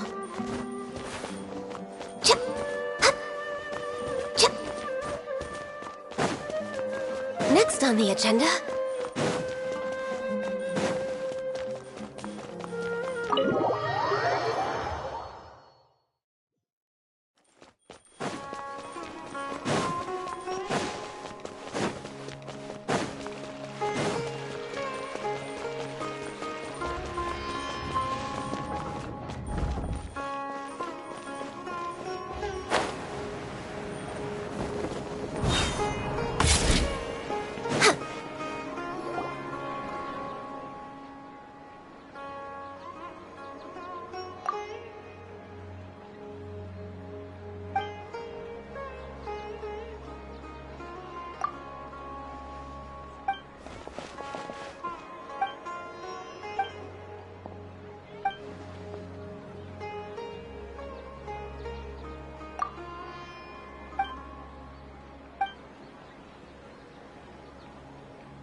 Oh, the sun's out. When did that happen? Next on the...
We're way behind schedule.